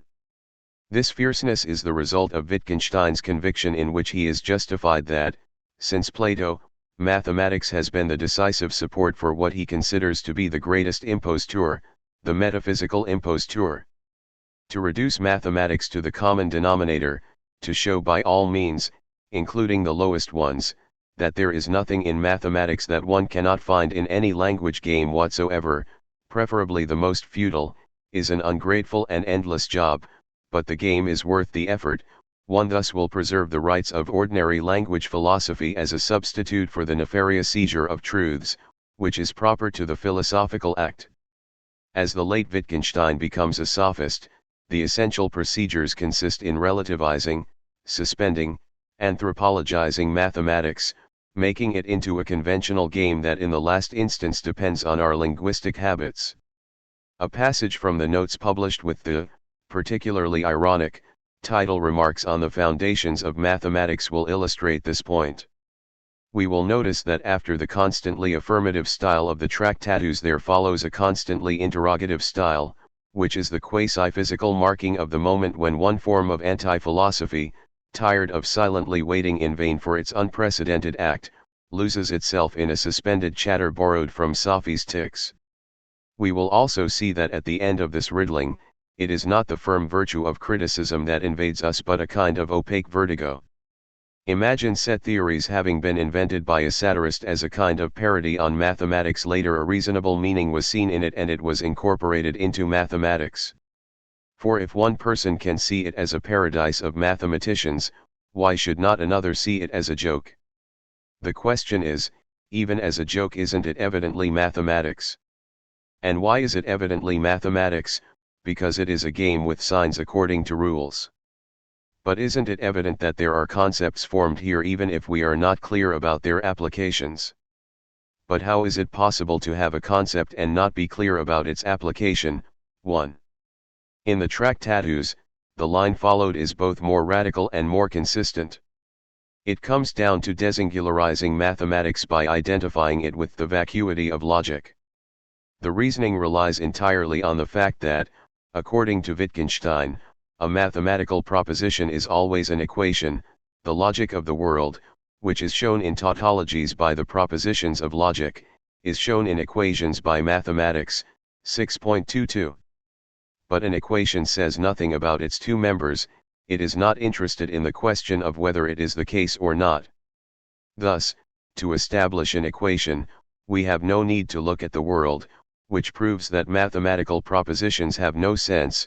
The possibility of proving the propositions of mathematics means simply that their correctness can be perceived without its being necessary that what they express should itself be compared with the facts in order to determine its correctness. 6.2321. For Wittgenstein, mathematics is a blind calculation in that it proceeds from equation to equation through the simple artifice of substitutions, without ever having to think anything at all. Statement 6.24 recapitulates this linguistic, in mathematics language itself provides the necessary intuition. 6.233, operational, and thoughtless view of mathematical progression. The method by which mathematics arrives at its equations is the method of substitution. For equations express the substitutability of two expressions and, starting from a number of equations, we advance to new equations by substituting different expressions in accordance with the equations. 6.24. Set theory in particular functions as an objection to this view on the topic, through the astonishing existential statements it demonstrates, especially regarding the infinite. In the infinite, it is doubtful that one could reduce existence to what is the case, to what can be observed as fact. Consequently, throughout his life, Wittgenstein will pursue the Cantorian theory with vigilant hatred, and this starting with the Tractatus. The theory of classes is completely superfluous in mathematics. 6.031. I am not concerned with the aplomb of statements such as these. It is time to underscore that the conception of mathematics sketched out by Wittgenstein is light and indefensible. First of all, the essence of a mathematical proposition is not the equation. The profound theorems belong to at least four types. 1. Theorems of existence, particularly at a far remove from all logical reductionism. They raise the problem of a non-worldly, or non-accidental, existence. It is up to ontology to accommodate such theorems, and not up to these theorems to disappear in order to safeguard an ontology. 2. Theorems of power, like the one that, since the Greeks, establishes the existence of an infinity of prime numbers. They raise the problem of infinite being, which all philosophy must integrate, rather than turning against mathematics. 3. Theorems of decomposition, numerous in algebra, which establish that a structure can be thought as the product of simpler structures. They raise the problem of the unraveling of multiple being, of the non-independence of overlapping multiplicities, contrary to the elementary atomistics of states of affairs. 4. Theorems of presentation, like the one that shows that every Boolean algebra lets itself be presented as set algebra, which raise the problem of the typical singularity, of the type of being that represents a concept. Here we are at the heart of the thinking investigation of mathematics, questions about the suture of existence to their being, of infinity, of the composition of multiplicities, of typification. Calculation and equations are very important, of course, but they are only the secondary tracings, the experimental protocols, the expository guarantees for the movement of ideas. If Wittgenstein puts all this aside in favor of an algorithmic and empty vision, it is obviously in order to conjure away the specter of a form of thinking that would by itself be transworldly, though capable of exerting itself in the form of the saying. In fact, mathematics, represented as thought concerned with being itself, is a major obstacle on the path that leads to the ethical supremacy of the act. Briefly put, if there is thought in mathematics, then there is sense to Platonism. However, if there is one point on which the anti-philosophers Nietzsche and Wittgenstein agree, it is that Plato is abominable. In this sense, mathematics, aside from its purely logical caricature, is more than just an error of thought. It is thought's sin. Besides, this is exactly what Wittgenstein will write in the 1940s, there is no religious denomination in which the misuse of metaphysical expressions has been responsible for so much sin as it has in mathematics too. To identify mathematics with logic means above all to take all necessary precautions so as to set aside the sinful temptation of believing in a thought of being. The fact that mathematics comes out as anemic and unrecognizable is of little importance in comparison to the salvific grandeur of the mystical element. 11. Let us now turn to the question of the juncture between being, substantial objects, and existence, the contingency of the world. We argued that logic was involved in this, since it prescribes the scaffolding to the world, thus giving the formal laws of the world as world, of the possibility of the world. But if we search in the tractatus for what comes closest to this question, it turns out to be purely and simply the subject. Why? Because Wittgenstein names subject that which is not one of the parts of the world, but its limit. And thus because, in a sense which is certainly difficult and oblique but also beyond doubt, the subject is the name of a global being of the existent. The problem then becomes that of the problematic link between logic and subject. This did not fail to draw the attention of Lacan, whose entire aim is certainly to lay the ground for a paradoxical logic of the subject. Lacan's sympathy for Wittgenstein is first of all that of one anti-philosopher for another. Lacan takes delight in the fact that this Wittgensteinian operation is nothing but the detection of philosophical crookedness. One now that's clear language. And what does this crookedness consist of? It consists of the supposition that there is a meta-language. For this is a supposition that philosophy has not stopped making since Parmenides, and which always means wanting to be the other of someone, to place oneself there where the figures of someone's desire will be captivated. If I say it is day, I announce by the same token that this is true, and according to Lacan, Wittgenstein has excelled in grasping this, the true as enunciative subjectivization. There is philosophical crookedness if I suppose that a metalinguistic necessity urges me to examine this assertion of truth in the form the proposition it is day is true. Because then at once I obliterate sense, which is that the assertion it is day, announcing itself as true, comes off as a subjective tactic, invested by my desire to pronounce it. The philosophical metalanguage, which puts the proposition in quotation marks, pretends as if one could refer the enunciative function of the true to the objectivity of what is enunciated, which thus appears before the tribunal of truth. It dissimulates the subject's desiring eclipse in favor of a supposedly self-identical I, an I who is master, a crooked I. Philosophy lives according to the regime of icracy. Wittgenstein, though, absolutely repudiates all metalanguage. This is all too evident, since what can be shown cannot be said, and what can be said cannot be shown. This irreducibility forbids a saying to claim to be the other of another, subjectivized, saying, what expresses itself in language, we cannot express by means of language, 4.121. Wittgenstein's thought, in so doing, opens itself to a theory of the subject subtracted from the crooked ichracy of philosophy. In the Tractatus this theory of the subject goes from 5.63 to 5.641. Statement 5.632 indicates clearly that it is a question of that which in existence somehow is its being. The subject does not belong to the world, rather, it is a limit of the world. This, topological, metaphor tries to show the subject as irreducible both to the world, even though it is its global contour, and to substance, even though, situated outside the world, it is necessary for it to have its inexistent being within it. This is why Wittgenstein does not hesitate to call it a metaphysical subject, so as to oppose it to the subject that psychology treats. This metaphysical subject is unique. Besides, if it were multiple, it would have to be discernible from the others, and thus situated in the world. This is the solipsist thesis. What the solipsist means is quite correct. 5.62.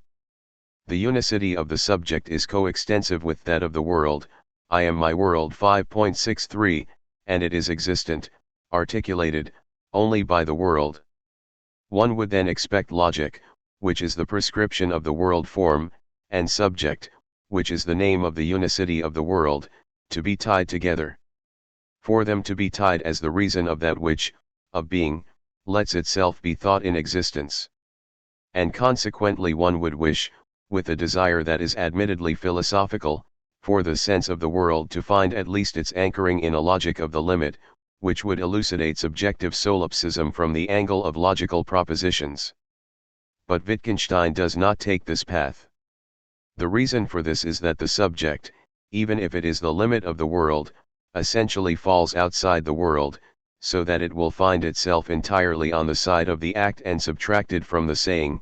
In an important sense there is no subject, for it alone could not be mentioned in that book the Tractatus, 5.631, whereas logic, even if it is also not a saying, nonetheless comes in the form of the proposition. Let us say that, for Wittgenstein, there is no subjective proposition. Wittgenstein, it is true, has a strong grasp of the fact that the subject, as one correlate to the world, must have disappearing as its being, that it must present itself as a vanishing point, so that only its articulation remains, the world. Statement 5.64 is very close to Lacan. If one recalls that reality is in fact a set of propositions, the self of solipsism shrinks to a point without extension, and there remains the reality coordinated with it. But unlike Lacan, Wittgenstein does not go on to produce a logical algebra of this vanishing, nor a topology of the limit of being/existence that would be a little less distorted on the soul side of being. In this regard he is content with an image that cannot easily be developed. Nor does he engage with even that minimum of ontology, meant to support the algebraic and topological operations, to which Lacan ends up consenting despite his sarcasms. Subject, in Wittgenstein, could have been the name for the paradoxical intersection between empty universality, logic, and the point of being that is the basis for existence, ontology. He renounces this, thus sending logic back to a constitution. Logic is transcendental. 6.13, that, because it is asubjective, remains entirely obscure. For if, under the name of the subject, there were any ontology of logic, one would have to consent that this subject be in part the motif of a thought. But Wittgenstein seeks to reserve this entirely for the silent act, even to make it central in a register that of affect essentially different from the theoretical.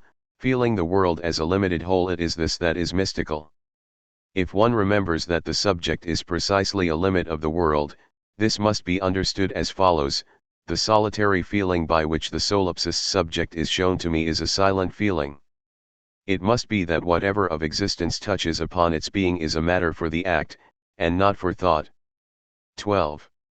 To speak of the anti-philosophical act is obviously contradictory.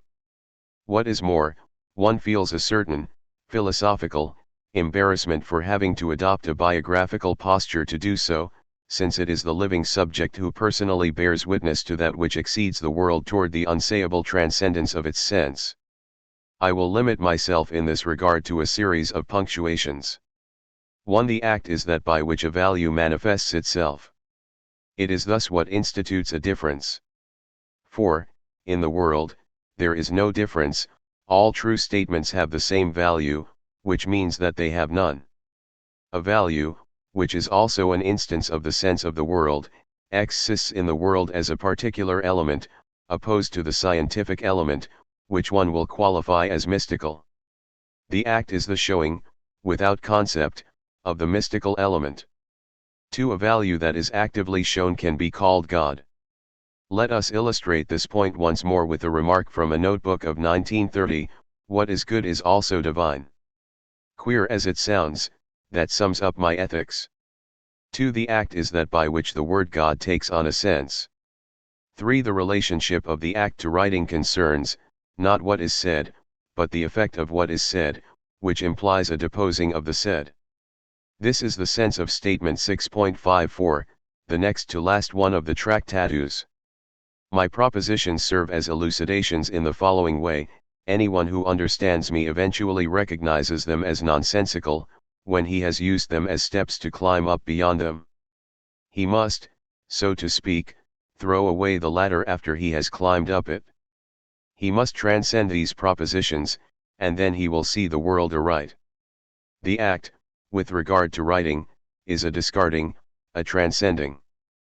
4. The resources for producing, in writing, the effect of discarding or of transcending, which induce the possibility of the act, concern the art of writing, and not the saying as such. It is not enough to understand the sense, since in the element of this understanding one must pass beyond sense, toward the sense of sense. The act is thus archaeaesthetic indeed, as the silent deposing of sense in and by the saying, but beyond the said. In his letter to von Ficker in 1919, Wittgenstein writes about the Tractatus, the work is strictly philosophical and at the same time literary, but there is no babbling in it. 3. Babbling is philosophy in its metaphysical sense. The opposition to babbling concerns simultaneously the matter, which is rigorous, scientific, logical, in the service of sense, in the world. The act, which is archaeaesthetic, literary, in the service of sense, of the world, of life, of the subject. In 1912, Russell notes, about the one who is still his friend, he has the artist's feeling that he will produce the perfect thing or nothing, for this is not a feeling but an obligation, just as Nietzsche deemed it a duty to write a form of German of unprecedented beauty. Because the act is induced, not from what the work says, but from its perfection. 5. The effect of the archaeaesthetic act must not concern thought or doctrine but the subject, which means life, or the world, seized from the side of its limit. This is why the act is in its element in Christianity. In the 1940s, I think that one of the things Christianity says is that sound doctrines are all useless. That you have to change your life. 5. 6. The capacity to change one's life indicates actively that one is saved, which is anterior to all belief, and thus to all doctrine. Because to be saved is nothing else than the upsurge of the act. In a notebook, 1937, first you must be redeemed and hold on to your redemption, then you will see that you are holding fast to this belief resurrection. Then everything will be different, and it will be no wonder if you can do things that you cannot do now. 6. It is of the essence of the act to be anterior to salvation. 7. The first sign of salvation is thus a decision that previously was unlikely, incalculable, and even impossible. Thus, in the life of Wittgenstein, the decision to be a simple soldier during World War I, that of renouncing his heritage and of becoming a simple teacher in 1919, that of leaving for Soviet Russia to be an ordinary manual worker. None of these decisions really holds, none gives structure to a duration. Wittgenstein always ends up by being a professor in Cambridge, something which makes sense, forethought, and which is absurd, even disgusting, in light of the act. These decisions in fact function as the sign that one is perhaps saved. It is a matter of experiencing what the subject, purified by the act, is capable of carrying. Not understanding, or knowing, or thinking, but carrying. When I talked of courage, I meant, take a burden and try to carry it. I'm not much good at carrying burdens myself. But still it's all I've got to say. Letter to Roland Hutt, during World War II, point 7. 8. After the decision, the confession is the second sign of salvation. Like Rousseau, Wittgenstein, toward the end of 1929, envisions writing an autobiography. As is shown in a letter to Moritz Schlick, this initiative is meant to produce a clarity. It is in itself a sign of the force of the act. Something inside me speaks in favor of my writing my biography, and in fact I would like some time to spread out my life clearly, in order to have it clearly in front of me, and for others too. Not so much to put it on trial as to produce, in any case, clarity and truth. 8. The biographical confession is not documentary, nor is it on the order of the judiciary examination, which would lead back to propositions and to truth in the worldly sense. It is a production of light. By Christmas 1936, Wittgenstein has gathered several of his friends to hear his confession. The principal sin was, it seems, his brutality, very great indeed, toward children when he was a teacher, more than 15 years earlier. And in fact, this is an instance of the unlikely decision, indicative of salvation. He has returned to the Austrian village where he had taught so as to present his apologies to the children and their families. As a result he feels good. First, you must be redeemed. Last year with God's help I pulled myself together and made a confession. This brought me into more settled waters, into a better relation with people, and to a greater seriousness. 9. The confession proceeds from the act, and not the other way around, for consciousness of sin is a real event. 10. 9. From the point of view of the collective, the substance of the act is not political in the common sense of the term. The question of the forms of power leaves Wittgenstein indifferent. To a friend who evoked to him the total absence of freedom in Stalinist Russia, including for the workers, Wittgenstein answered with a shrug of his shoulders, "Tyranny doesn't make me feel indignant." 11. The act only calls for an archae-aesthetics of equality. Inequality is the ugliness of the world. It is solely in this sense that Wittgenstein is able to declare, to Roland Hutt, "I am a communist." At heart 12. To fuse with others in the anonymity of service is what is superior.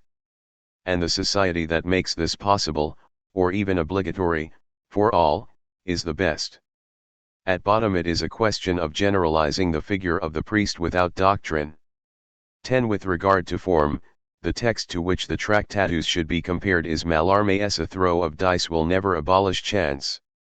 The affirmative and hierarchical unfolding of propositions, the metaphorical tension combined with a mathematizing rigor, the latent irony of the figures, the absolute self-sufficiency and yet the reference to an overcoming of the book, all these features bring together the two projects, both of which, though with opposite aims, attempt to pin down the disjunction between logic and chance, between being and existence.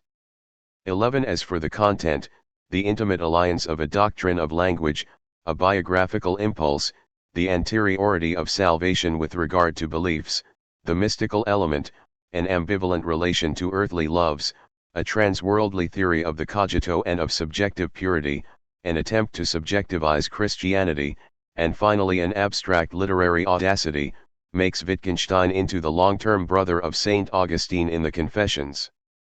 12. Wittgenstein did not radically transform the Church, like Saint Augustine, nor poetry, like Mallarmé.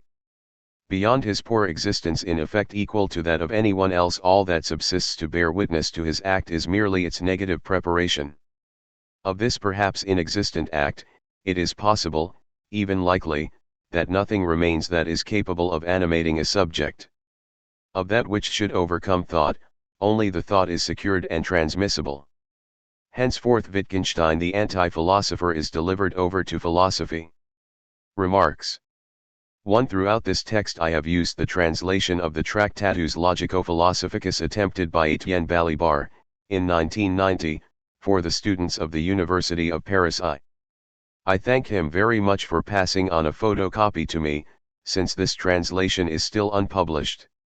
2. My principal sources of documentation concerning Wittgenstein's life, diaries, notebooks, etc., were, Brian McGuinness, Wittgenstein, A Life. Young Ludwig, 1889–1921, Berkeley, University of California Press, 1988, 13 and Ray Monk, Ludwig Wittgenstein, The Duty of Genius, New York, Penguin, 1990, point 14. 3 Lacan's most important statements about Wittgenstein can be found in Book 17 of the Seminar of Jacques Lacan, The Other Side of Psychoanalysis, ed. Jacques Alain Miller, Paris, Seuil, 1991, English translation by Russell Grigg, New York, W. W. Norton, 2007. See especially the Seminar of January 21, 1970. For the number of books written on Wittgenstein is already gigantic, and everything leads one to predict that it will only continue to grow until breaking all records. In a certain sense, it is Wittgenstein who led the way, if one considers that all his sayings, piously recollected and edited after his death, are only, this is my opinion, glosses that are ultimately murderous on a single and powerful écrit, the Tractatus. So the real measure to be taken, and this is illuminating for the anti-philosopher in general, is that of the relationship between the galactic mass of glosses and the thinness of the text. In order to inscribe myself into this relationship, it would certainly be in bad taste on my part if I were not to declare, in conformity with the maxim I owe to Jean-Claude Milner, concerning, in his case, the pile of Lacanian glosses, all books on Wittgenstein are excellent. 2. The languages of Wittgenstein. I cannot describe Wittgenstein's languages in their materiality. This would require measuring whatever the English language inflicts upon the German, and thinking the gap between the Austrian singularity and its overdetermination by exile. It would require above all a detailed evaluation of the relationship, proper to every anti-philosopher but exacerbated in the case that concerns us, between oral transmission and written text. For Wittgenstein, there exists a didactic paradigm, a Socratic figure of urgency and authority, of which his wish to be a teacher and, for some time, the very brutal realization of this wish is the moral fantasy. The written language, beginning in the Cambridge years, is in its most intimate scansion marked by this paradigm. It is made up of notes, or annotations. Everything exists in the form of the notebook, Wittgenstein the instructor as his own schoolboy. I will therefore restrict myself to a more limited point. Let us say, Wittgenstein's rhetorics, or, the internal variation of a philosophical, or anti-philosophical, stylistics. That is, on the basis of this discourse's arrangements, an examination of what is meant by the classical opposition between the two periods of his thinking, very crassly, 1. The Tractatus, and 2. The Investigations. This examination is already highly complicated by 3 factual observations whose banality must not obscure the extent to which they also constitute the most essential point of entry into our question. There exists only one book overseen by Wittgenstein and published during his lifetime, which is the Tractatus.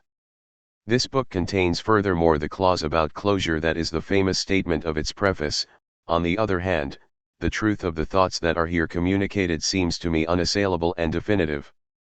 I therefore believe myself to have found, on all essential points, the final solution of the problems. Let us say that the only book by Wittgenstein explicitly states the uselessness of any other.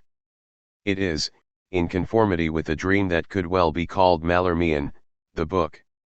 The second text, the Investigations, cannot be considered complete or satisfactory, either in its own right or, even less so, in the eyes of its author. All the rest belongs to the order of the document. These are preparatory drafts for lectures, or notes taken during courses or talks. Or else anecdotes, interviews, and morality tales, all very much in keeping with the style of ancient biographies. Of course, even if this constitutes a limit of sorts, a single validated text, which is extremely brief and centered on just a few sentences, all the rest, a construction site bordering upon orality, we are also touching upon an eternal singularity, the always diagonal and uncertain status of philosophical writing. Jacques Derrida has said some extremely important things about this.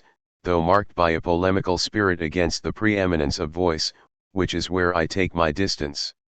It is indisputable that the philosophical strategy, as a strategy of mastery, has always privileged the oral face-to-face confrontation with those that it calls upon to become disciples, which means, to become, within thought, disciplined. The discussion, the seminar, the school, or the lecture course, these are the natural vectors for this task of rational persuasion. From Aristotle to Lacan, via a good portion of the Hegelian mass, we never know for sure who has written what we read under the most solemn proper names of our speculative library. We see only too clearly that what gives itself free rein, page after page, is the darkening devotion of the fanatical disciple. And even when the philosopher proceeds intimately by way of the written, we observe the phenomenon of an infinite labor, a blackening of pages without any destination other than the interior advancement of the analysis, pages made illegible by endless rehashing or obscure rootedness in the maze of subjectivity, as witnessed by the impotence we face in attempting to apprehend anything remotely resembling the complete works of Leibniz or Husserl. The philosopher, most often, either leaves it to others to write down the words with which he has subjugated his audience, or sticks to the endless workbooks of a thought without satisfaction. Let's say that philosophy's mother tongue is the lesson, or even the exercise, at best the manual, which is to the taste of Descartes. The book, in the sense of the oeuvre, always comes second. The consequences of the secondariness of the book concern above all the syntax. The philosophical discourse, whether we are dealing with Aristotle, Descartes, or Heidegger, makes no difference whatsoever in this regard, is assembled with an eye on obtaining assent, which must be extorted even by anticipating, as much as possible, the eventual objections. Whence a syntax that is always solid, in the sense of endlessly hitting the same nail, or, to be more precise, of ensuring that, no matter how one holds the hammer, it is always the same nail that gets knocked in.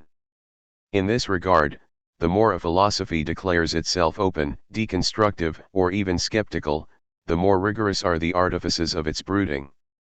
There is nothing syntactically more monotonous than the exhortations to liberate oneself from destiny or to undo metaphysics. Philosophy, no matter its otherwise trumpeted declarations about the freedom of mind, organizes its discourse in such a way as to leave no opening through which heterogeneity might pass, nor any clearing through which deception could filter itself. But the semantic consequences are equally significant.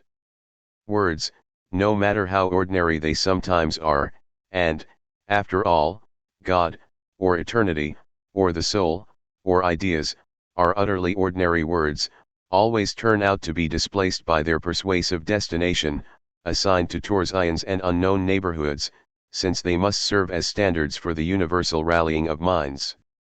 In philosophy, words take on an imperious and troubling sense. They are both axiomatized by systematic effort and poeticized by rhetorical energy. And it is true that if they resist too much, new ones will be fabricated. Who does not experience, merely upon hearing the words transcendental, actuality, noumenon or objet petit, the paradoxical feeling of a promise of absolute rigor combined with that delightfully contradictory one of an unfathomable profundity? The didactic destination of philosophy joins a syntax that is always tempted by mathematics to a semantics that is always tempted by hermetic poetry.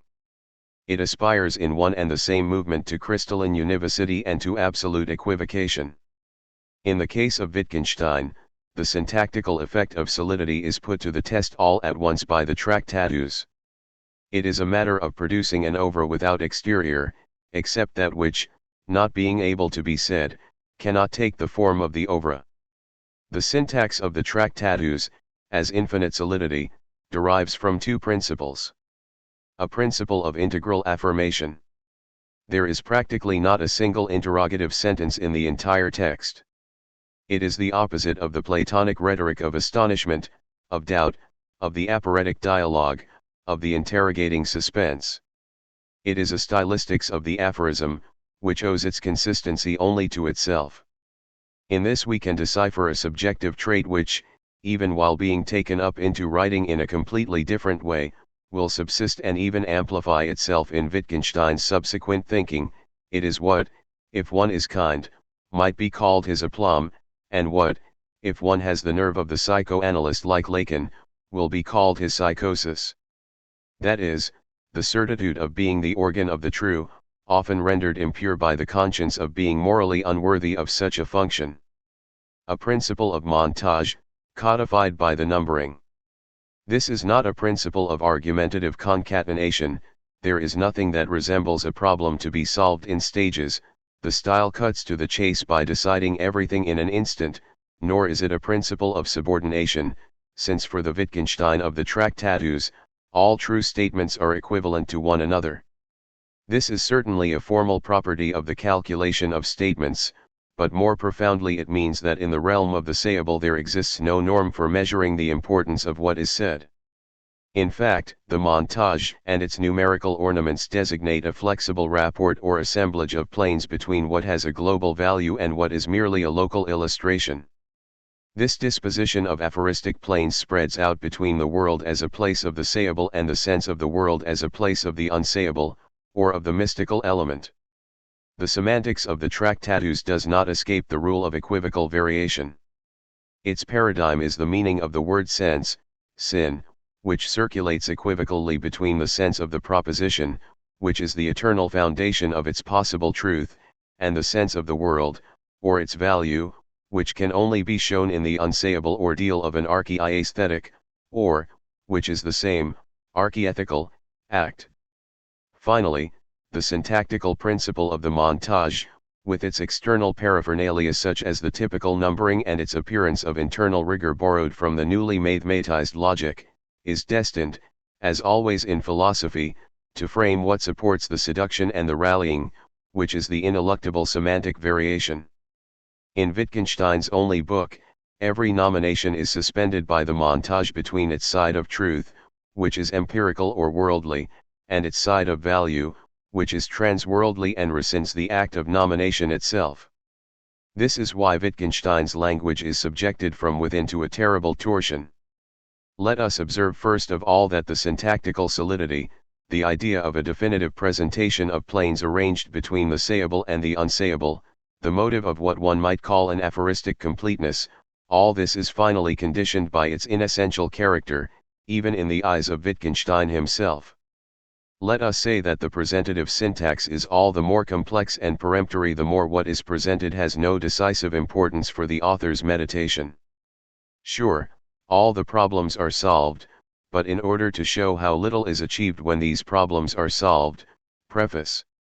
What is essential is translinguistic, it is on the order of the act. For the act alone is that by which a value manifests itself. In the 1940s, when, as often, he is asked by a potential disciple to define a stable doctrinal orientation, Wittgenstein declares his belief that sound doctrines are all useless. That you have to change your life. 1. We could venture that this unilateral importance of changing one's life is the side of Rimbaud in Wittgenstein, whereas the care given to the montage, the disposition of the page, the inessential solidity of the syntax, is his Mallarmian side. The Tractatus is a bit like a season in hell written in the form of a throw of dice. This shows the enormous pressure exerted on the text, as is immediately sensible to the reader, inasmuch as we never know whether we are really in the process of reading this text, what it means to read in the present circumstance, and whether what is on the page really belongs to the order of the readable. The properly unbearable side of this masterpiece, the proof of its uniqueness, of the absurdity of continuing in this vein, or in this form, sheds some light, I think, on the ulterior renouncing of the solid syntax, the aphoristic completeness, and its replacement by its exact opposite, the uninterrupted question without an answer, the question destined to provoke irritation, and not an assertion. This is what one might call the style of the bee, torment and sting. As always, Wittgenstein explains his intentions.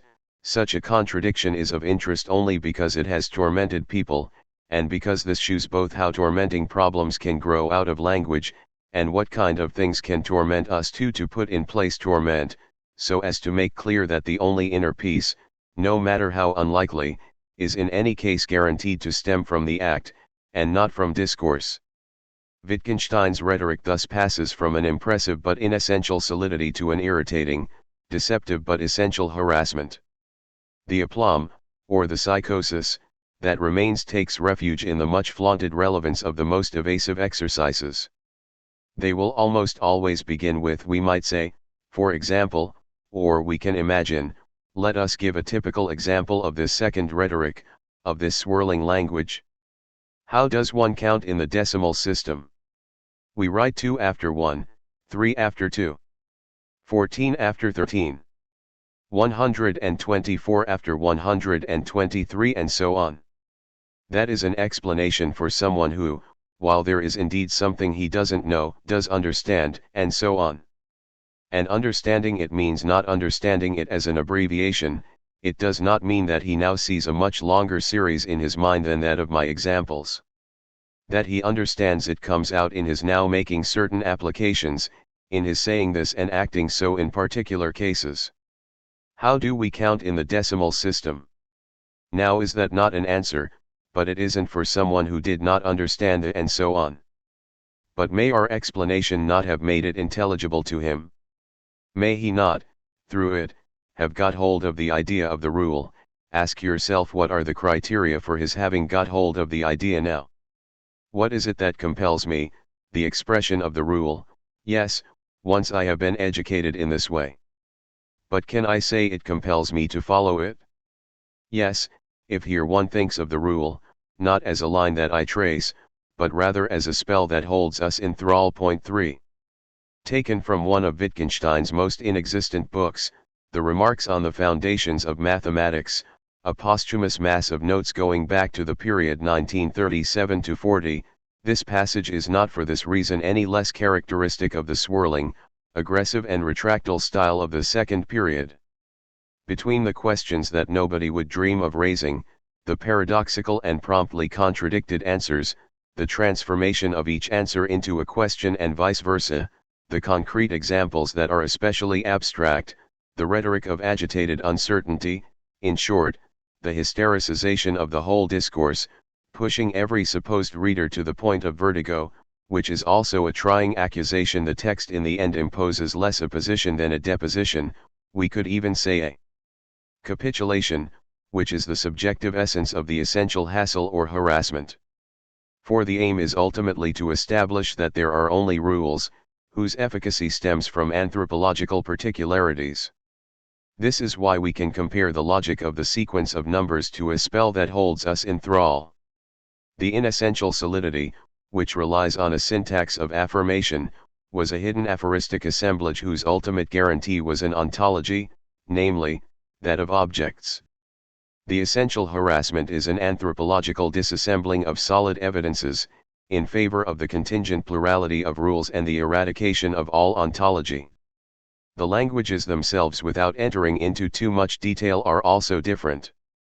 Wittgenstein's first language is at bottom that of Nietzsche, a language of the great noon of affirmation, whose signifying unity is the aphorism and whose paradigm is the quivering impassivity of the poem. It is a form of German that is both tortured and imperial.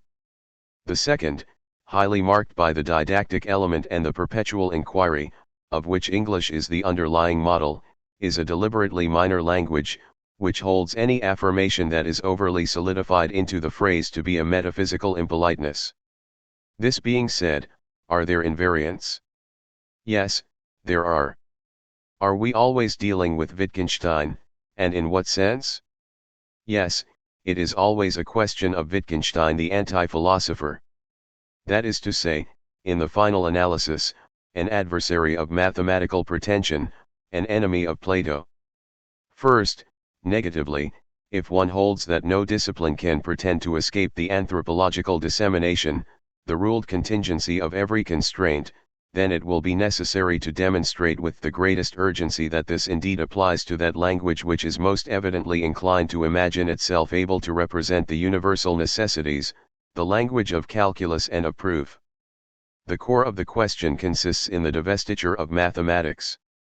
This aim is present in the Tractatus and, ultimately, for the same reasons, mathematics, imagining itself capable of proposing to thought something like a pure language, is the rat's nest of metaphysical, Read, Platonic, Confusions.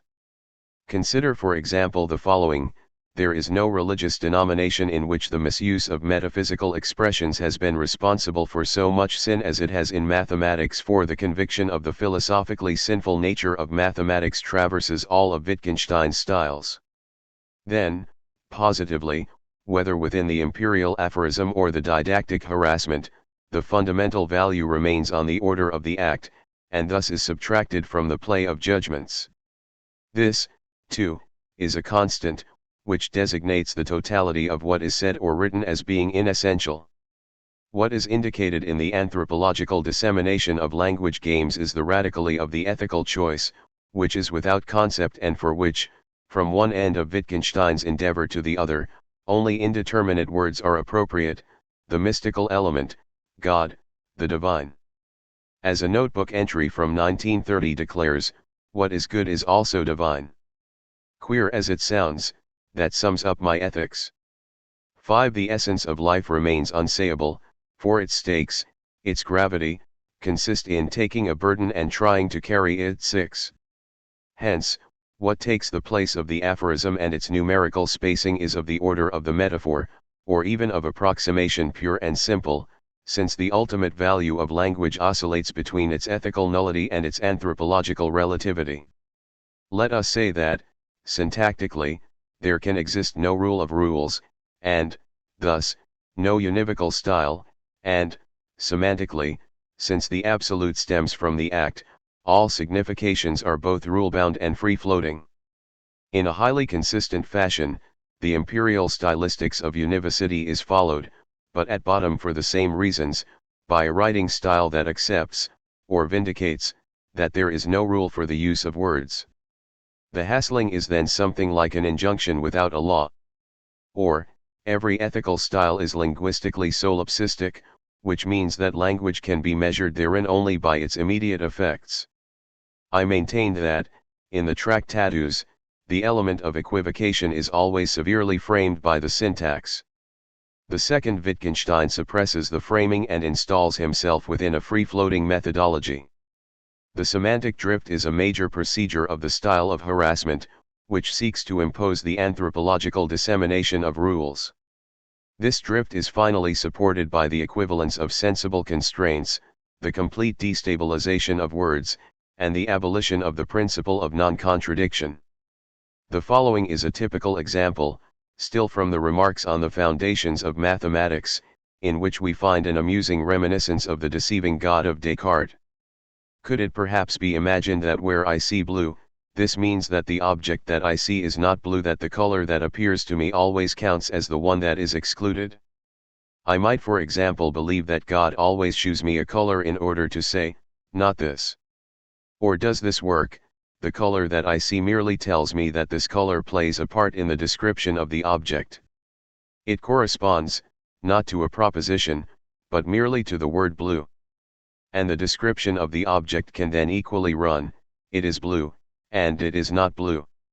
Then one says, the eye only shows me blue, but not the role of this blue. We compare seeing the color with hearing the word blue when we have heard the rest of the sentences. I should like to shew that we could be led to want to describe something's being blue, both by saying it was blue, and by saying it was not blue. 7. In the end, what Wittgenstein should like is that the will to describe meet with no censorship. The breadth of the verbal effectiveness of an object description must be able to establish the equivalence of blue and not blue, inasmuch as it is never anything but a transiently regulated correlation between what the eye shows and what the ear hears. But this nominal correlation between a will and a use is one of Wittgenstein's oldest convictions. For all that does not belong to the register of the unsayable act, one must keep within the limits of a descriptive pragmatics. To conclude, we will say that Wittgenstein's languages are arranged on the basis of three axioms. The first axiom, which governs the stylistic trajectory of every consistent anti-philosophy, Pascal or Rousseau as much as Nietzsche or Wittgenstein, states, philosophy is not a theory, but an act. 4.112, translation modified. And, certainly, this act or activity is a speech act. For the silent ethical act has nothing to do with philosophy. It is the mystical overcoming of all philosophy. What Wittgenstein wants to tell us is that philosophy, that is to say, anti-philosophy, or anti-metaphysics, it is the same thing, is a non-theoretical speech act. What is an act of speech that does not get caught in the trap of theory, that repudiates the Platonic theorein? It is precisely that which is imposed by the linguistic variability, the rhetorics now of the framed aphorism and now of the metaphorical or comparative harassment. However, two other axioms regulate the application of this variability. Axiom 2, philosophy will signify what cannot be said, by presenting clearly what can be said, 4.115. Discursive solidity is the said presentation of the sayable. The Wittgenstein of the Tractatus sees its clarity in the adjustment of an ontology of objects and a logic of elementary propositions. The resulting language is an aphoristic logicism. But can we then truly signify the unsayable? Or do we obtain merely the closed montage of ontology? This question leads Wittgenstein to replace the ontological disposition with an experimental anthropological pluralism, to replace the rhetoric of affirmation with that of the approximative hassling. But do we then not completely lose sight of the question of the one? Do we still know where to situate the place of empty words, God, the mystical, the divine words whose referent, inasmuch as it is on the order of the act, is the only available value? It is no doubt at this point that axiom 3 comes into play. I think I summed up my attitude to philosophy when I said, philosophy ought really to be written only as poetic composition, a comment made by Wittgenstein in the 1940s. Point 8. A poetic composition is an assemblage that makes language say what it does not say, or that shows materially the unsaid of the saying. The place of the act is thus summoned at the edges of linguistic equivocation, as the unsaid resource of the latter's whole powerfulness. In order to clarify this poetic conviction, it is not excessive to compare Wittgenstein and Heidegger. For one as for the other, the poetic proposition installs language at the edge of the world and the sense of the world. And, above all, it functions for itself as its own linguistic activity, its own proof of power. Ultimately, there is no philosophical language. There is an oscillation between the clear presentation, of which formal logic is the paradigm, but logical propositions say nothing, and the poetic composition, which signifies what cannot be said, but the poem, overpowerful as far as the tension toward the unsayable is concerned, does not have the power to delimit what can be said from within itself, to say the frontier of languages as the frontier of the world. To the ontological articulation, Wittgenstein like Heidegger opposes the prophetic skis of poetical thinking. The Tractatus, according to a first style that is adequate for the clarity of the showing, finds support in the propositions and their montage. The second style, the B style torment and relaunch, follows diagonal lines of flight without logic or proof, suspending the rhetoric from the evasive form of the question and the question of the question. All this amounts to pronouncing that there is only one path, which indeed leads to nowhere. 9. The unconscious effect of this metaphysical pronouncement will be that at the point of nowhere there will resound the uncontaminated power of the emptiest word, which is God, or salvation. Caught in the ordeal of the excessive aphorism or the endless question, every anti-philosophy ends up in moral, or, which is the same, aesthetic, theology. Only the saving act interrupts the critical chatter. As Wagner says at the end of Parsifal, Redemption to the Redeemer 10. Heidegger in the words of his last will, only a God can save us 11.